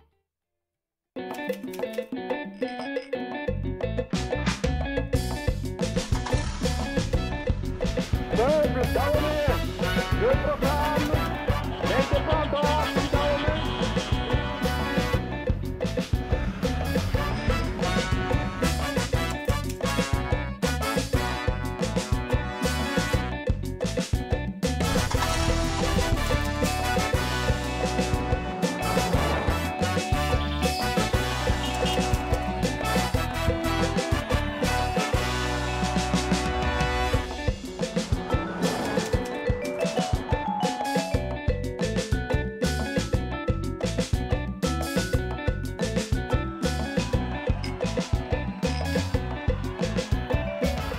La Béninoise, de génération en génération. Qualité Sobebra.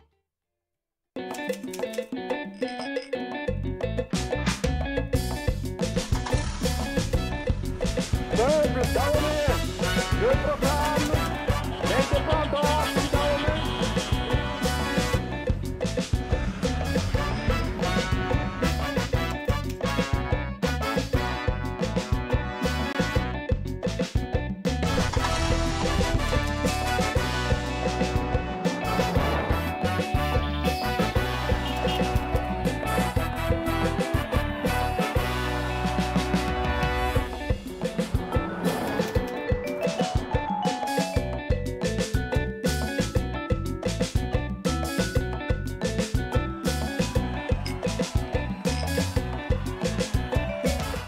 La Béninoise, de génération en génération.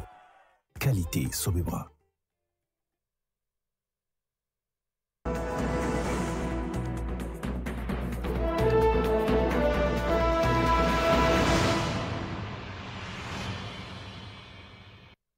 Allez, de retour en plateau pour évoquer nos sujets de discussion ce matin. William, déjà passé par ici, bonjour. Franck, bonjour.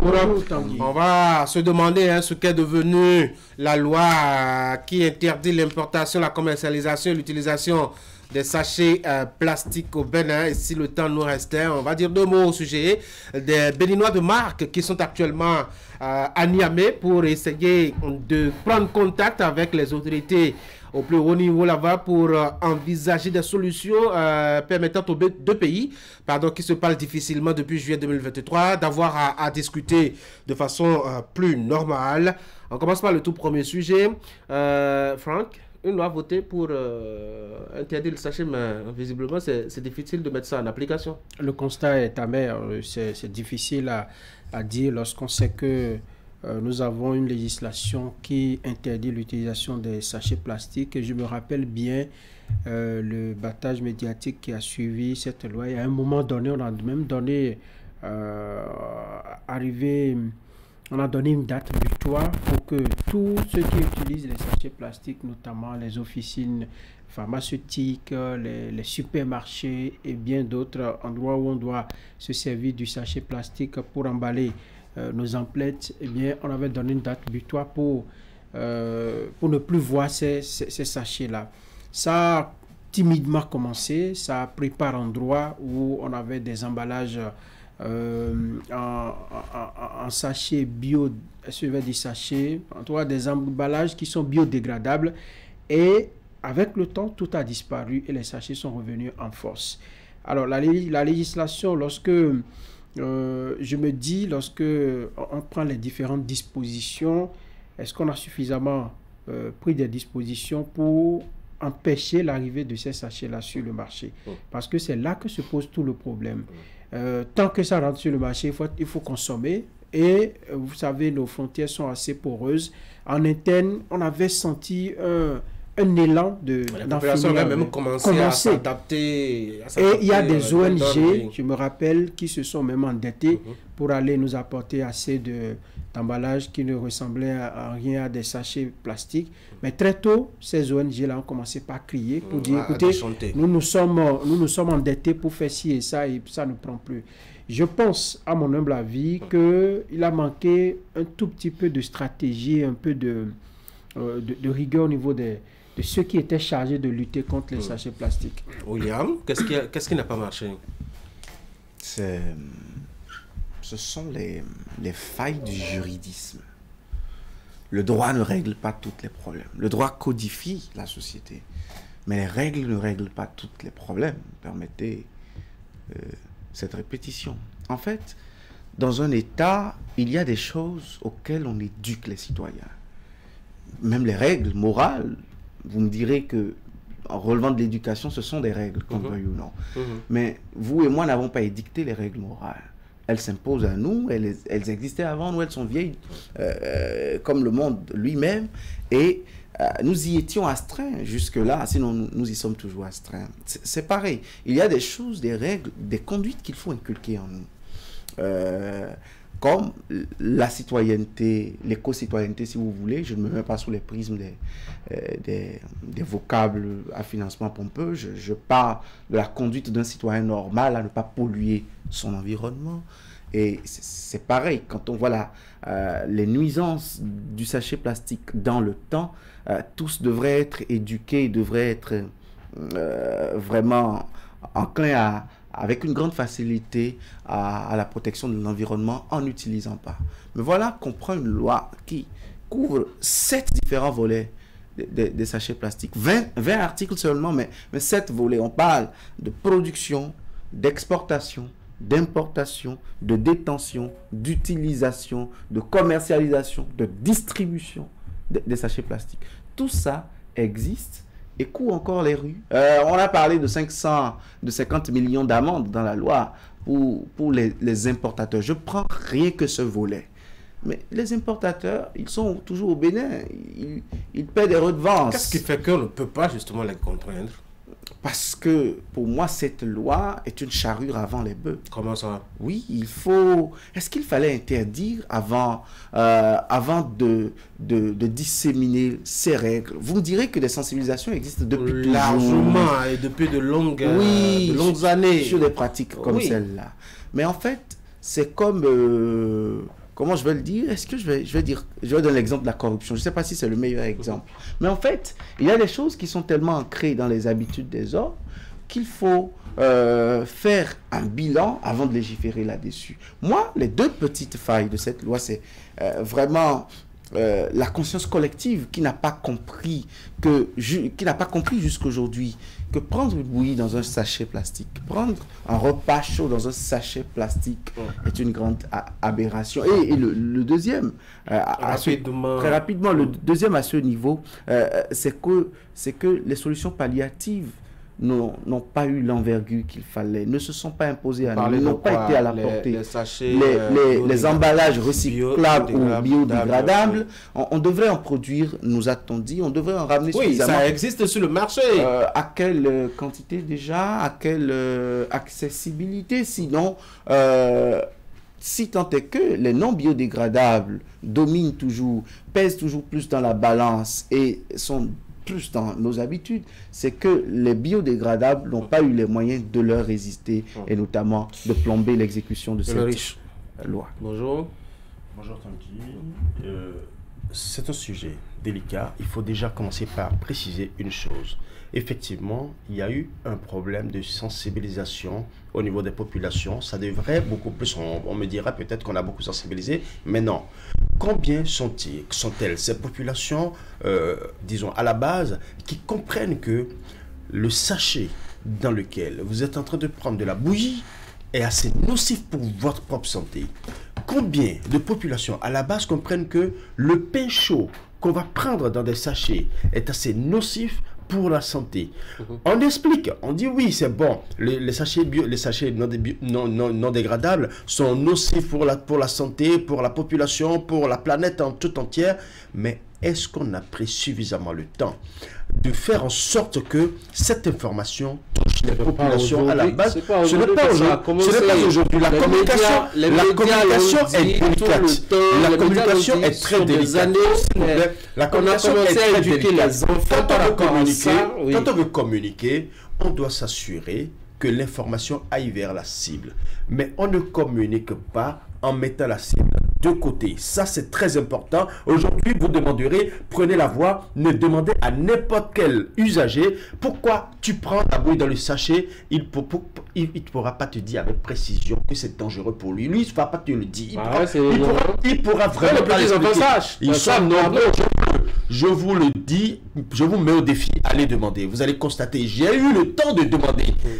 Pas plus tard qu'il y a 2 semaines, j'ai vu une dame en train de prendre la bouillie. Et vous savez, quand aujourd'hui on donne ces explications, il faut qu'on comprenne que, d'autre part, il y a eu des décisions qui ont été prises et qui ont été menées à coups de bâton. Nous avons vu comment on a obligé les populations à prendre la piste cyclable.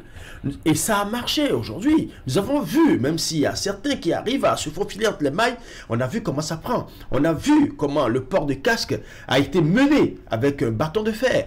Et ça a pris. Aujourd'hui, regardez, spontanément, les gens sortent de la maison. Si aujourd'hui, cette mesure-là ne prend pas, alors qu'il y a une loi depuis 2017 qui interdit l'utilisation, la commercialisation, est-ce que quelque part ce n'est pas la faute aux dirigeants? Parce que quand on sait que ces importateurs payent des taxes, payent des impôts, et les distributeurs payent des taxes, payent des impôts, et que ces produits se retrouvent sur le marché depuis 2017 à 2024, ces produits se retrouvent encore sur le marché, par quelle alchimie? Ces produits se retrouvent sur le marché en quantité industrielle. Alors là, il faut que le gouvernement se pose lui-même ses propres questions. Eric, bonjour. Bonjour Tanguy. Écoutez, il faut croire que les mauvaises habitudes en a pas dû. Je pense aussi que la volonté politique s'est arrêtée juste à l'étape de l'adoption de cette loi. Et puis c'est tout. On n'a pas réussi véritablement à implanter le contenu de cette loi, de sorte à renverser la tendance. S'est arrêté là. Il y a eu quand même des industries, des entreprises qui ont eu des agréments pour s'installer et produire des emballages biodégradables. Mais si au même moment vous avez en face de vous toujours une quantité importante de sachets plastiques déversés sur le territoire, malgré l'effort de ces quelques entreprises, n'est-ce pas, qui ont accordé l'autorisation de pouvoir mettre sur le marché des emballages biodégradables, eh bien, le problème est toujours là. Nous savons avec quel acharnement, par exemple, le gouvernement a mis les moyens pour le port de casque, par exemple. Voyez-vous, on en parle matin, midi, soir. À tel enseigne qu'en espace de 1 mois ou 2 mois, les populations se sont vues obligées vraiment de se plier à cette règle. Je pense que si... on ne le dira jamais assez, c'est des problèmes de santé, les emballages plastiques que nous utilisons, des problèmes de cancer par ici, des maladies par-ci et par-là, voyez-vous. Et la population, oui, c'est le rapport prix, et puis le choix est vite fait. On ne veut pas toujours se poser la question. D'ailleurs, on ne vous vend même pas ça. Quand vous achetez quelque chose, eh bien, la vendeuse met ça déjà à votre disposition. Au niveau des autres emballages, il faut débourser forcément. Donc, il y a forcément, malgré l'autorisation qu'on a accordée à ces entreprises, il y a forcément encore un appui que l'État, n'est-ce pas, doit apporter, n'est-ce pas, à cette lutte. Oui, peut-être de faire en sorte que ces entreprises bénéficient d'autres avantages pour que l'emballage biodégradable soit plus accessible. Il y a aussi le prix, voyez-vous. Après, ici, je viens de faire des achats d'un montant donné et que je dois encore ajouter 500 francs, 1000 francs pour un emballage biodégradable, bien que cela protège ma santé. Bien que cela protège ma santé, cela fait un problème. Je ne sais pas si vous êtes arrivé d'aller dans un supermarché. Quand vous allez dans un supermarché et que vous finissez de faire vos achats, on vous vend l'emballage. Bon, même si vous avez la mesure, la possibilité d'acheter, vous vous posez la question, ça se vend encore avec tout ce que je viens d'acheter, voyez-vous. Or, de l'autre côté, quand vous finissez de faire vos achats, on met ça à votre disposition. Comment on fait alors? Donc, il faut aller vers la répression, moi je pense. Il faut vraiment aller vers la répression, dans la mesure où nous savons que c'est aussi une question de santé publique et ça touche, n'est-ce pas, la santé des populations. Il faut aller vers la répression. Vous faites un tour au marché d'Antokpa, vous avez d'énormes quantités de sachets que vous voyez là à vos yeux, malgré quelle loi qui l'interdit. William, on fait quoi? Vous savez, moi j'ai appris par des informateurs dont je n'ai pas pu vérifier les informations que des initiatives de production locale d'emballage respectueuses des normes. Oui, ça existe. ont vu le jour ici. Je vous le confirme, oui. Où en sommes-nous? Quels sont les mécanismes incitatifs pour un si nouveau produit devant faire la contrebalance à une vieille habitude, à une habitude séculaire? Quels sont les mécanismes incitatifs que nous avons eus, que nous avons mis en place? Quel est ce prolongement de volonté politique législative qu'il y a eu à propos de ces initiatives, que je présume privées, pour que le plein essor induisent un changement de comportement, créent le choix, et qu'on juge alors le citoyen de mauvaise foi, c'est-à-dire ou la commerçante du bord de rue, qu'on la juge de mauvaise foi quand elle avait le choix entre un sachet biodégradable et un sachet non biodégradable au même coût, avec la même accessibilité, avec la même disponibilité. En fait, c'est en cela que je pense qu'une répression à la façon du casque ne va pas marcher. Parce que le casque, il était là, il était disponible. On l'a taxé, on l'a mis à un certain coût, à un certain moment de la répression, mais il était disponible. Les autres emballages, où sont-ils? Si pour une tomate de 300 francs, je dois acheter un emballage qui coûte 100 francs. Sortez de la maison avec un petit plastique, un petit plastique dans lequel vous pouvez mettre votre truc et tout le temps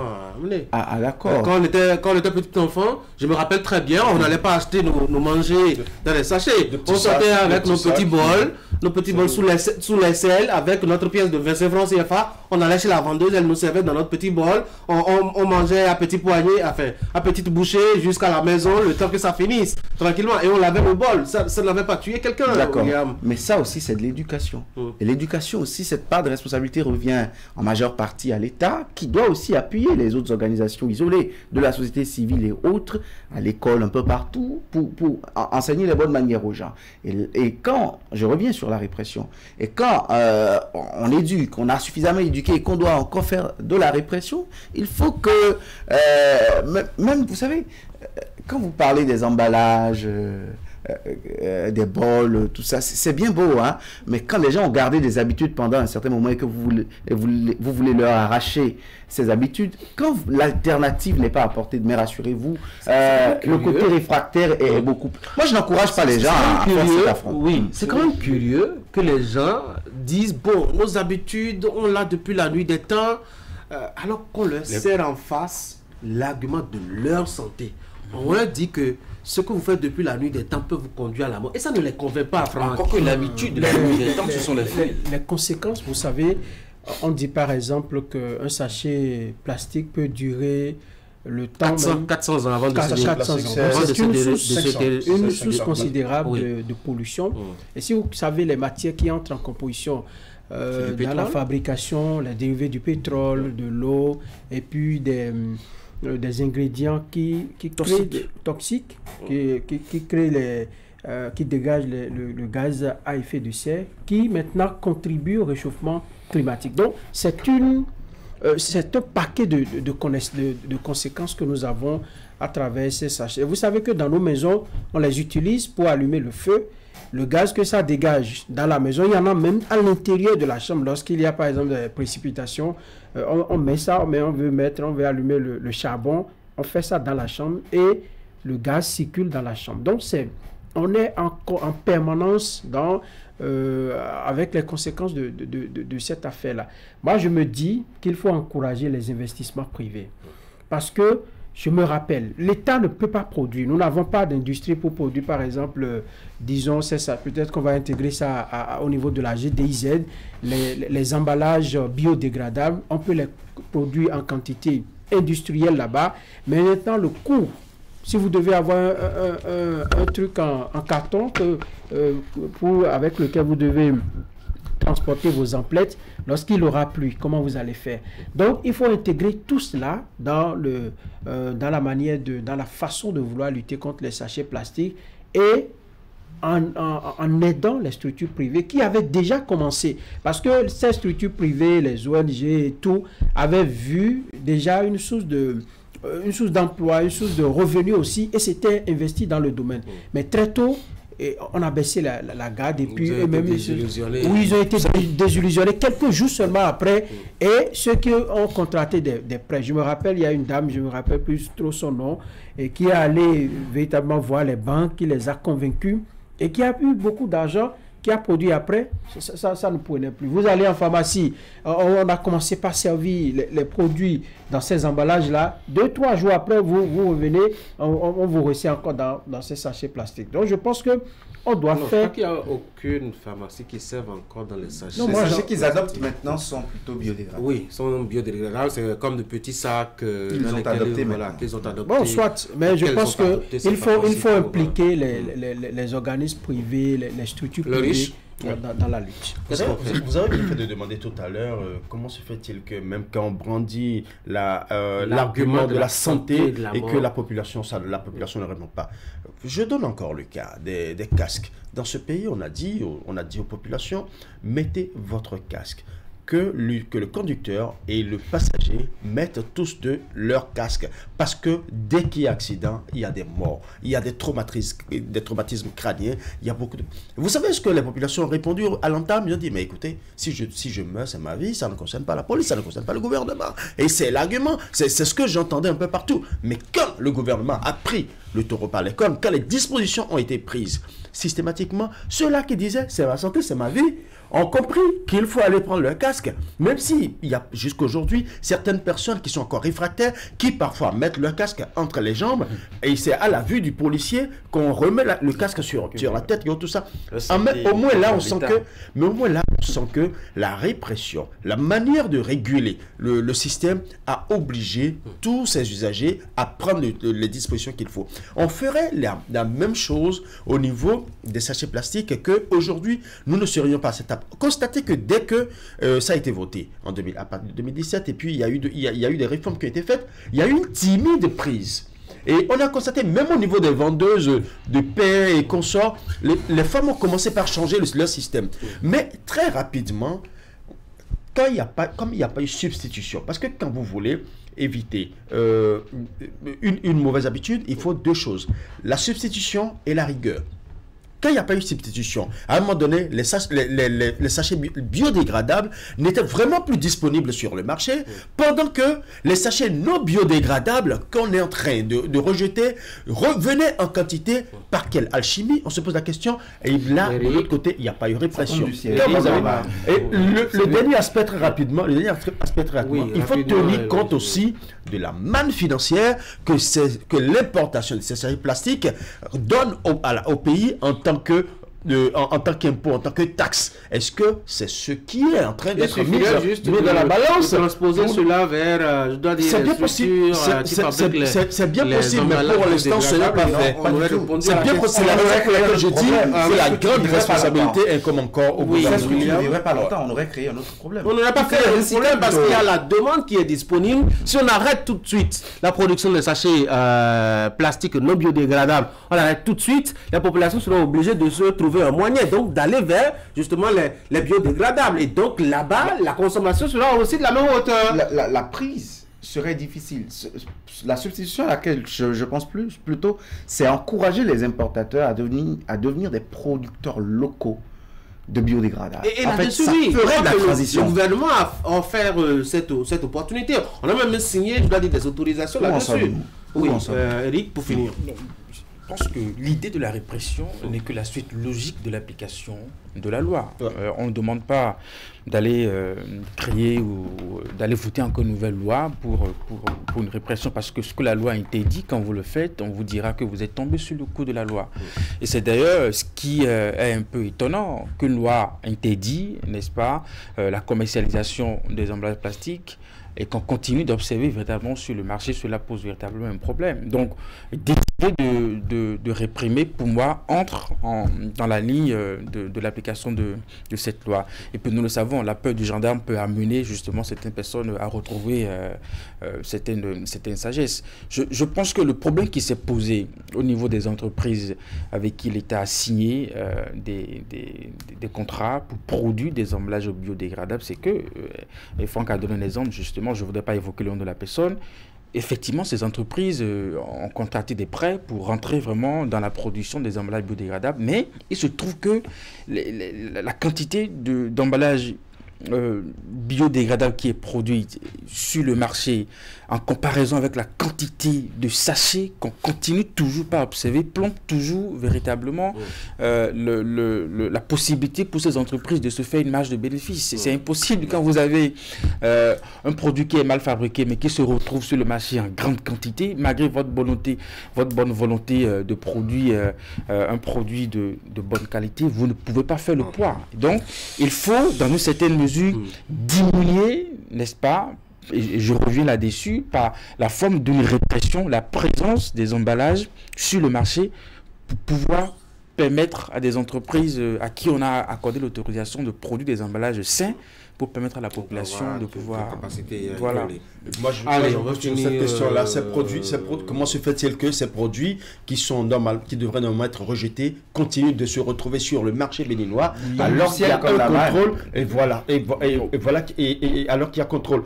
L'autre chose aussi, si éventuellement, vous savez, dans chaque maison, on sait qu'il y a souvent des sacs en tissu que qu'on utilisait oui, souvent pour je me rappelle que vous savez, la substitution sera il y avait un sac spécial pour ça qui était fabriqué à partir du tissu. Soit en raffia, soit en tissu. Vous savez, la substitution sera toujours là, mais tant qu'on sera toujours envahi par le stock, un stock important de produits à rejeter, ce produit à rejeter va se retrouver sur le marché et ce sera consommé au nez et à la barbe des autorités. Allez, on va changer de sujet.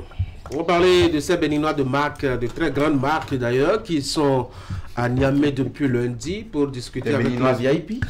Oui, des béninois VIP. Je ne sais pas si vous et moi, on a quand même cette valeur-là aux yeux de la République, hein, avoir dirigé son pays, l'un pour 5 ans, l'autre pour 10 ans, c'est de grandes marques. Et donc des béninois de grandes marques qui sont à Niamey depuis lundi pour discuter avec les autorités à divers niveaux pour envisager des solutions à la crise qui secoue les deux pays, le Bénin et le Niger. On a des échos, de faibles échos, juste des images, William. C'est un peu rassurant tout de même. C'est normal qu'il n'y ait pas que ce soit sans tambour battant et que ce soit sans tambour ni trompette aussi. En fait, je ne suis pas de ceux qui pensent que ce genre d'exercice doit être sous les feux de la rampe avec beaucoup de déclarations. J'ai aimé la discrétion des présidents. Maintenant, j'ai vu deux anciens présidents béninois très honorés et très respectés par les autorités nigériennes. Beaucoup d'égards. Avec les gars, avec les protocoles. Ils étaient en limousine, en cortège, escortés par des motards. J'ai compris que c'était des béninois de marque. VIP, ouais. D'accord. Si vous voulez, en fait, il y a eu un respect pour l'État bénin. C'est pour cela que je m'inscris en faux avec ceux qui pensent que ce soit de façon officielle ou non que cette démarche est entreprise. Il faut désolidariser tout de suite l'État béninois parce qu'ils ne sont plus les dépositaires actuels du pouvoir. C'est une évidence juridique, mais sociologiquement, voilà comment est-ce que nos voisins d'en face ont respecté ceux qui ont vécu, comme un ancien collègue le disait. Ils ont respecté ceux qui ont vécu, ils ont respecté ceux qui ont géré la chose publique avant eux. Et comment est-ce que, qu'on le veuille ou non, c'est le Bénin qui est respecté? Que ce soit par l'entremise ou par le respect aux deux personnalités, c'est le Bénin qui est ainsi honoré dans ces discussions. Maintenant, est-ce que ça nous ouvre les parades, oui. Les parades, oui. Les accolades, oui. Les égards, oui. Mais on veut le résultat. On ne veut pas le résultat. Ils ne peuvent pas ils ne peuvent pas nous amener au bout du tunnel. Ils ont à ramener le dialogue. Et Bouniaï a laissé entendre avant son départ de raviver les relations cordiales entre les deux. Si le dialogue peut se renouer, si le Bénin peut encore faire bonne presse juste au lendemain de ça, pour accélérer la machine diplomatique, remettre en marche, pour entendre vomir encore les moteurs de la diplomatie béninoise, qui pour moi est sérieusement un moteur sérieusement grippé, sérieusement en panne, on doit vraiment sur cette question pouvoir prendre la balle au bon et continuer le travail comme cela se doit. Je pense que sur la qualité de l'accueil, il ne pouvait en être autrement. On a cette part, une mission de médiation de deux anciens chefs d'État pour leur réserver un accueil moins chaleureux. Et donc, c'était tout à fait normal, n'est-ce pas, que les anciens chefs d'État soient reçus véritablement de cette façon. Les images que nous avons vues ont témoigné véritablement de ce qu'il y avait une volonté de discussion et que, justement, que ce soit du côté du Niger, avec le général Tiani et les deux anciens chefs d'État qui ont pris cette initiative, il y avait dans une certaine mesure véritablement une envie, une volonté de pouvoir aborder véritablement ces sujets. Après, on n'a pas encore eu les grandes conclusions des échanges, mais c'est heureux, véritablement. C'est heureux de voir que entre le général Tiani et puis les deux anciens chefs d'État, on a pu discuter certainement même des questions qui fâchent et que peut-être que dans les jours à venir, on en saura un peu plus véritablement sur ce qui s'est dit entre le général Tiani et puis les deux anciens chefs d'État. Ulrich ? Oui.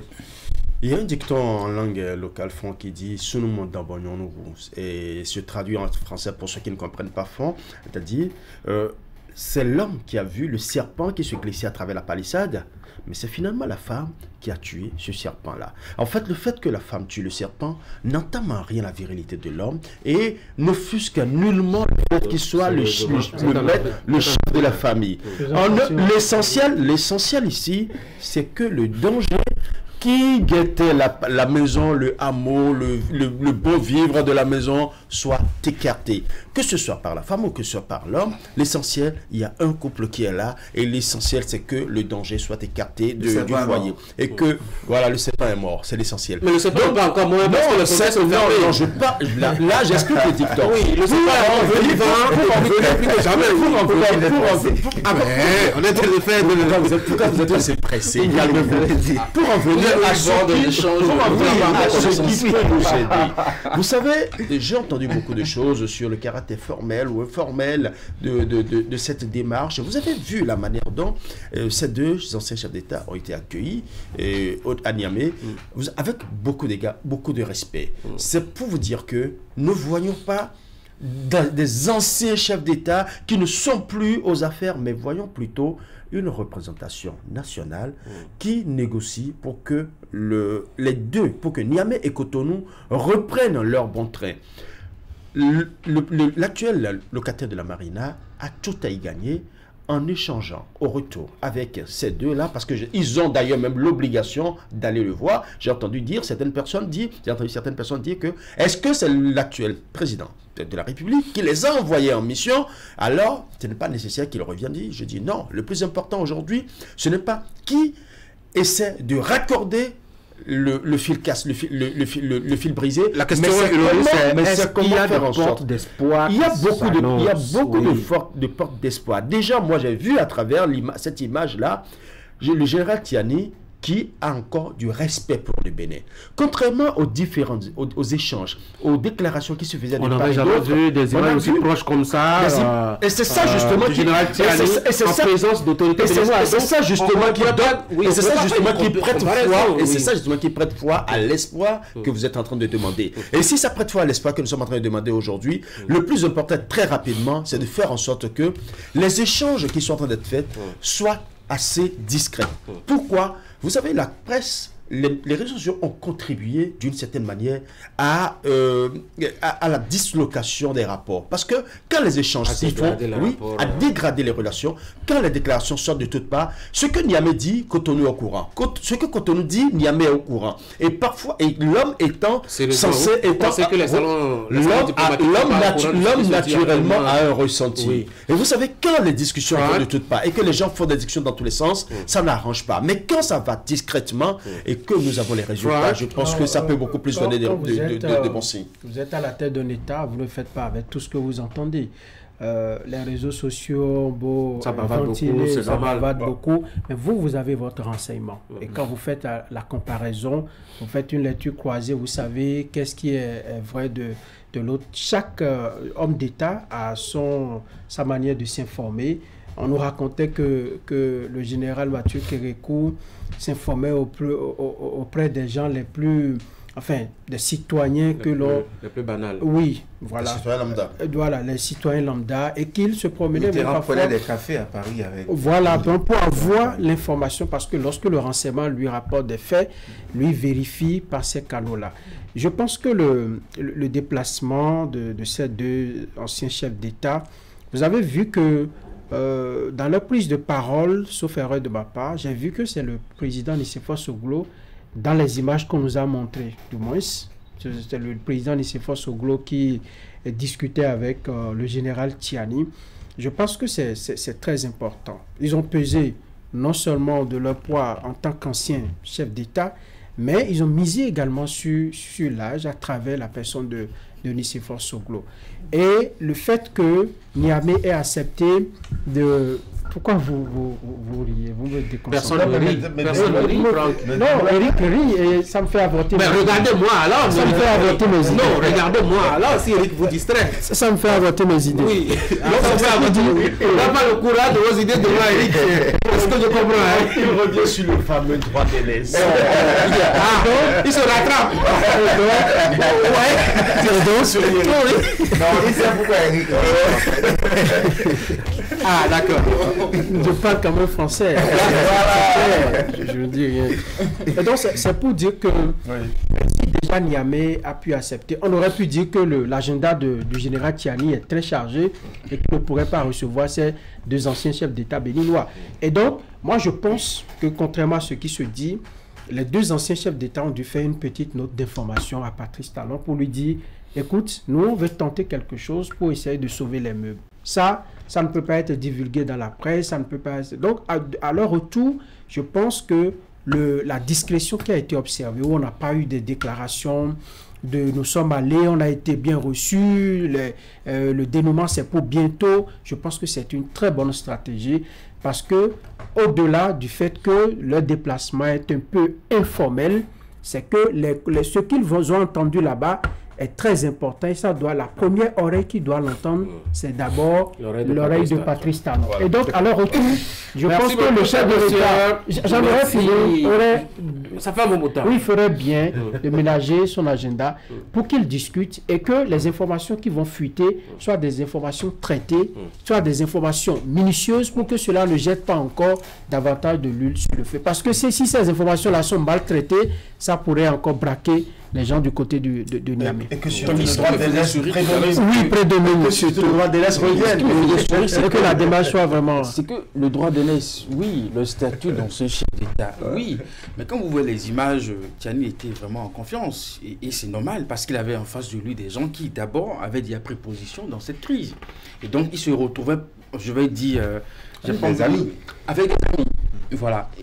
Quelqu'un m'a posé la question, si Yahi Boni et Soglo, dans leur prise de position sur la crise, ont fait et cause pour Patrice Talon, est-ce que Tiani allait accepter cette mission de médiation? Parce que les anciens chefs d'État, il y en a également au Niger. Là, on est dans la politique fiction. Hein. Oui, non, nous sommes en train d'analyser. Nous sommes en train d'analyser. S'il y a eu besoin de aussi Soglo, parce qu'il y a eu ce coup d'État. Les anciens chefs d'État, aucun d'eux n'allait gommer l'histoire. C'est parce qu'aujourd'hui, ils sont les anciens chefs d'État, nous en avons aussi au Niger, mais nous ne les avons pas entendus. À personne. Il le fait à deux anciens présidents béninois au moment où nous ne nous parlons plus. Saisissons la balle au bon. Que le retour des deux anciens présidents à Patrice Talon, que ça se fasse dans toute la discrétion possible. Ils ont leur couloir de discussion qui n'ont rien à voir avec les cadres formels de la République. Que nous, on ne veut pas savoir comment on s'y prend, mais continuons le dialogue qui vient de démarrer. On ne veut pas comprendre comment la situation se dénoue. Je suis même de ceux qui ne veulent même plus comprendre ce qui nous a finalement divisés. Je suis de ceux qui veulent voir des pas de règlement de cette situation, de cette crise. Discipliner un peu les machines, les industries d'information. Vous savez, oui.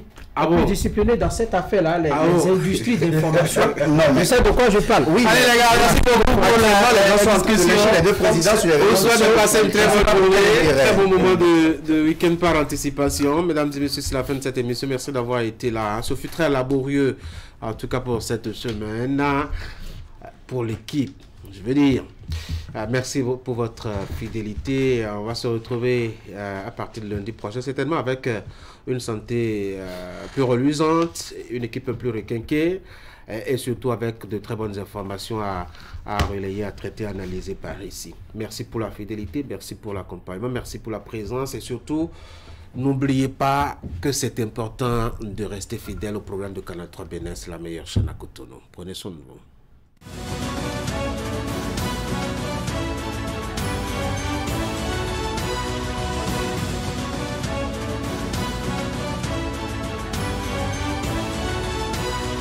Mesdames et messieurs, bonjour. De nouveaux chantiers routiers seront bientôt ouverts dans la ville de Cotonou, nous apprend la Nation ce matin. Après les premiers tronçons réalisés et les axes en chantier, explique le quotidien du service public, le gouvernement a annoncé à la faveur du Conseil des ministres du mercredi 26 juin 2024 les travaux de reconstruction du pont de Gagny et de reconfiguration des carrefours Sobibra et La Roche et de réhabilitation des voies d'accès au pont. Le premier lot de ce chantier concerne la reconstruction du pont de Gagny, la réhabilitation des bretelles, ancien pont Carrefour Sobibra et troisième pont Carrefour Sobibra.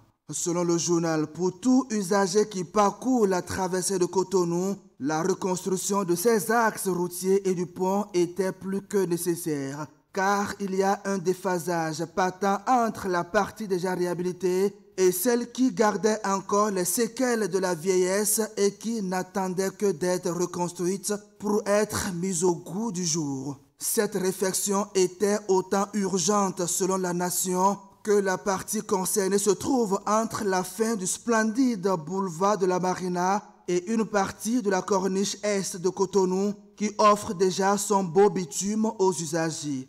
S'agissant de la corniche, c'est un projet constitué de 4 sections partant de l'ancien pont devant l'immeuble Saint-Charbel en longeant la lagune puis la plage jusqu'à l'ex-hôtel Pierre Maledjo, soit 2,300 km.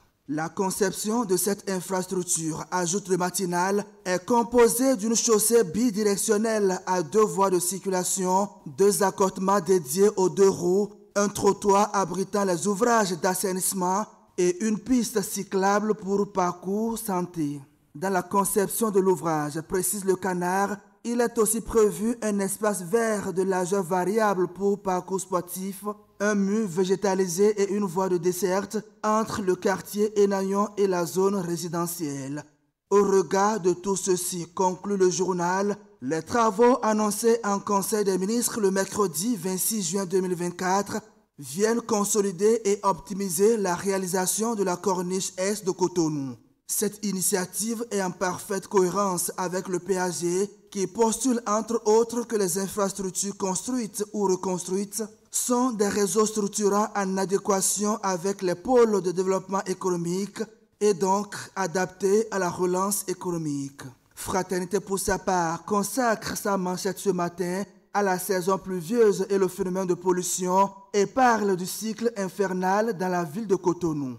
À Kendonou, notamment à Santé 2, un quartier du 9e arrondissement de Cotonou, le quotidien fait observer que les diverses saisons des pluies exposent particulièrement ce quartier à une insalubrité faisant d'elle une zone peu praticable à Cotonou.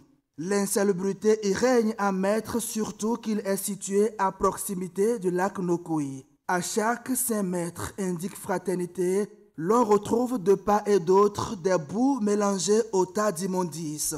En saison pluvieuse, dans toutes les rues, c'est la parade des étangs d'eau et des eaux de ruissellement.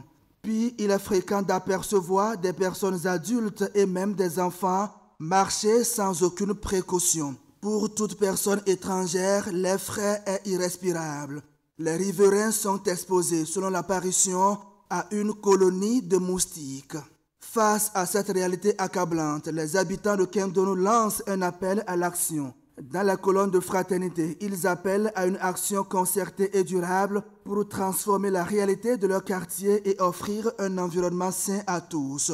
L'insalubrité dans ce quartier de Cotonou est un défi urgent qui nécessite une action immédiate en vue d'une prise de conscience collective et d'une mobilisation pour améliorer les conditions de vie des résidents et garantir un environnement sain pour les générations futures. Sujet Fraternité. Merci de votre aimable attention.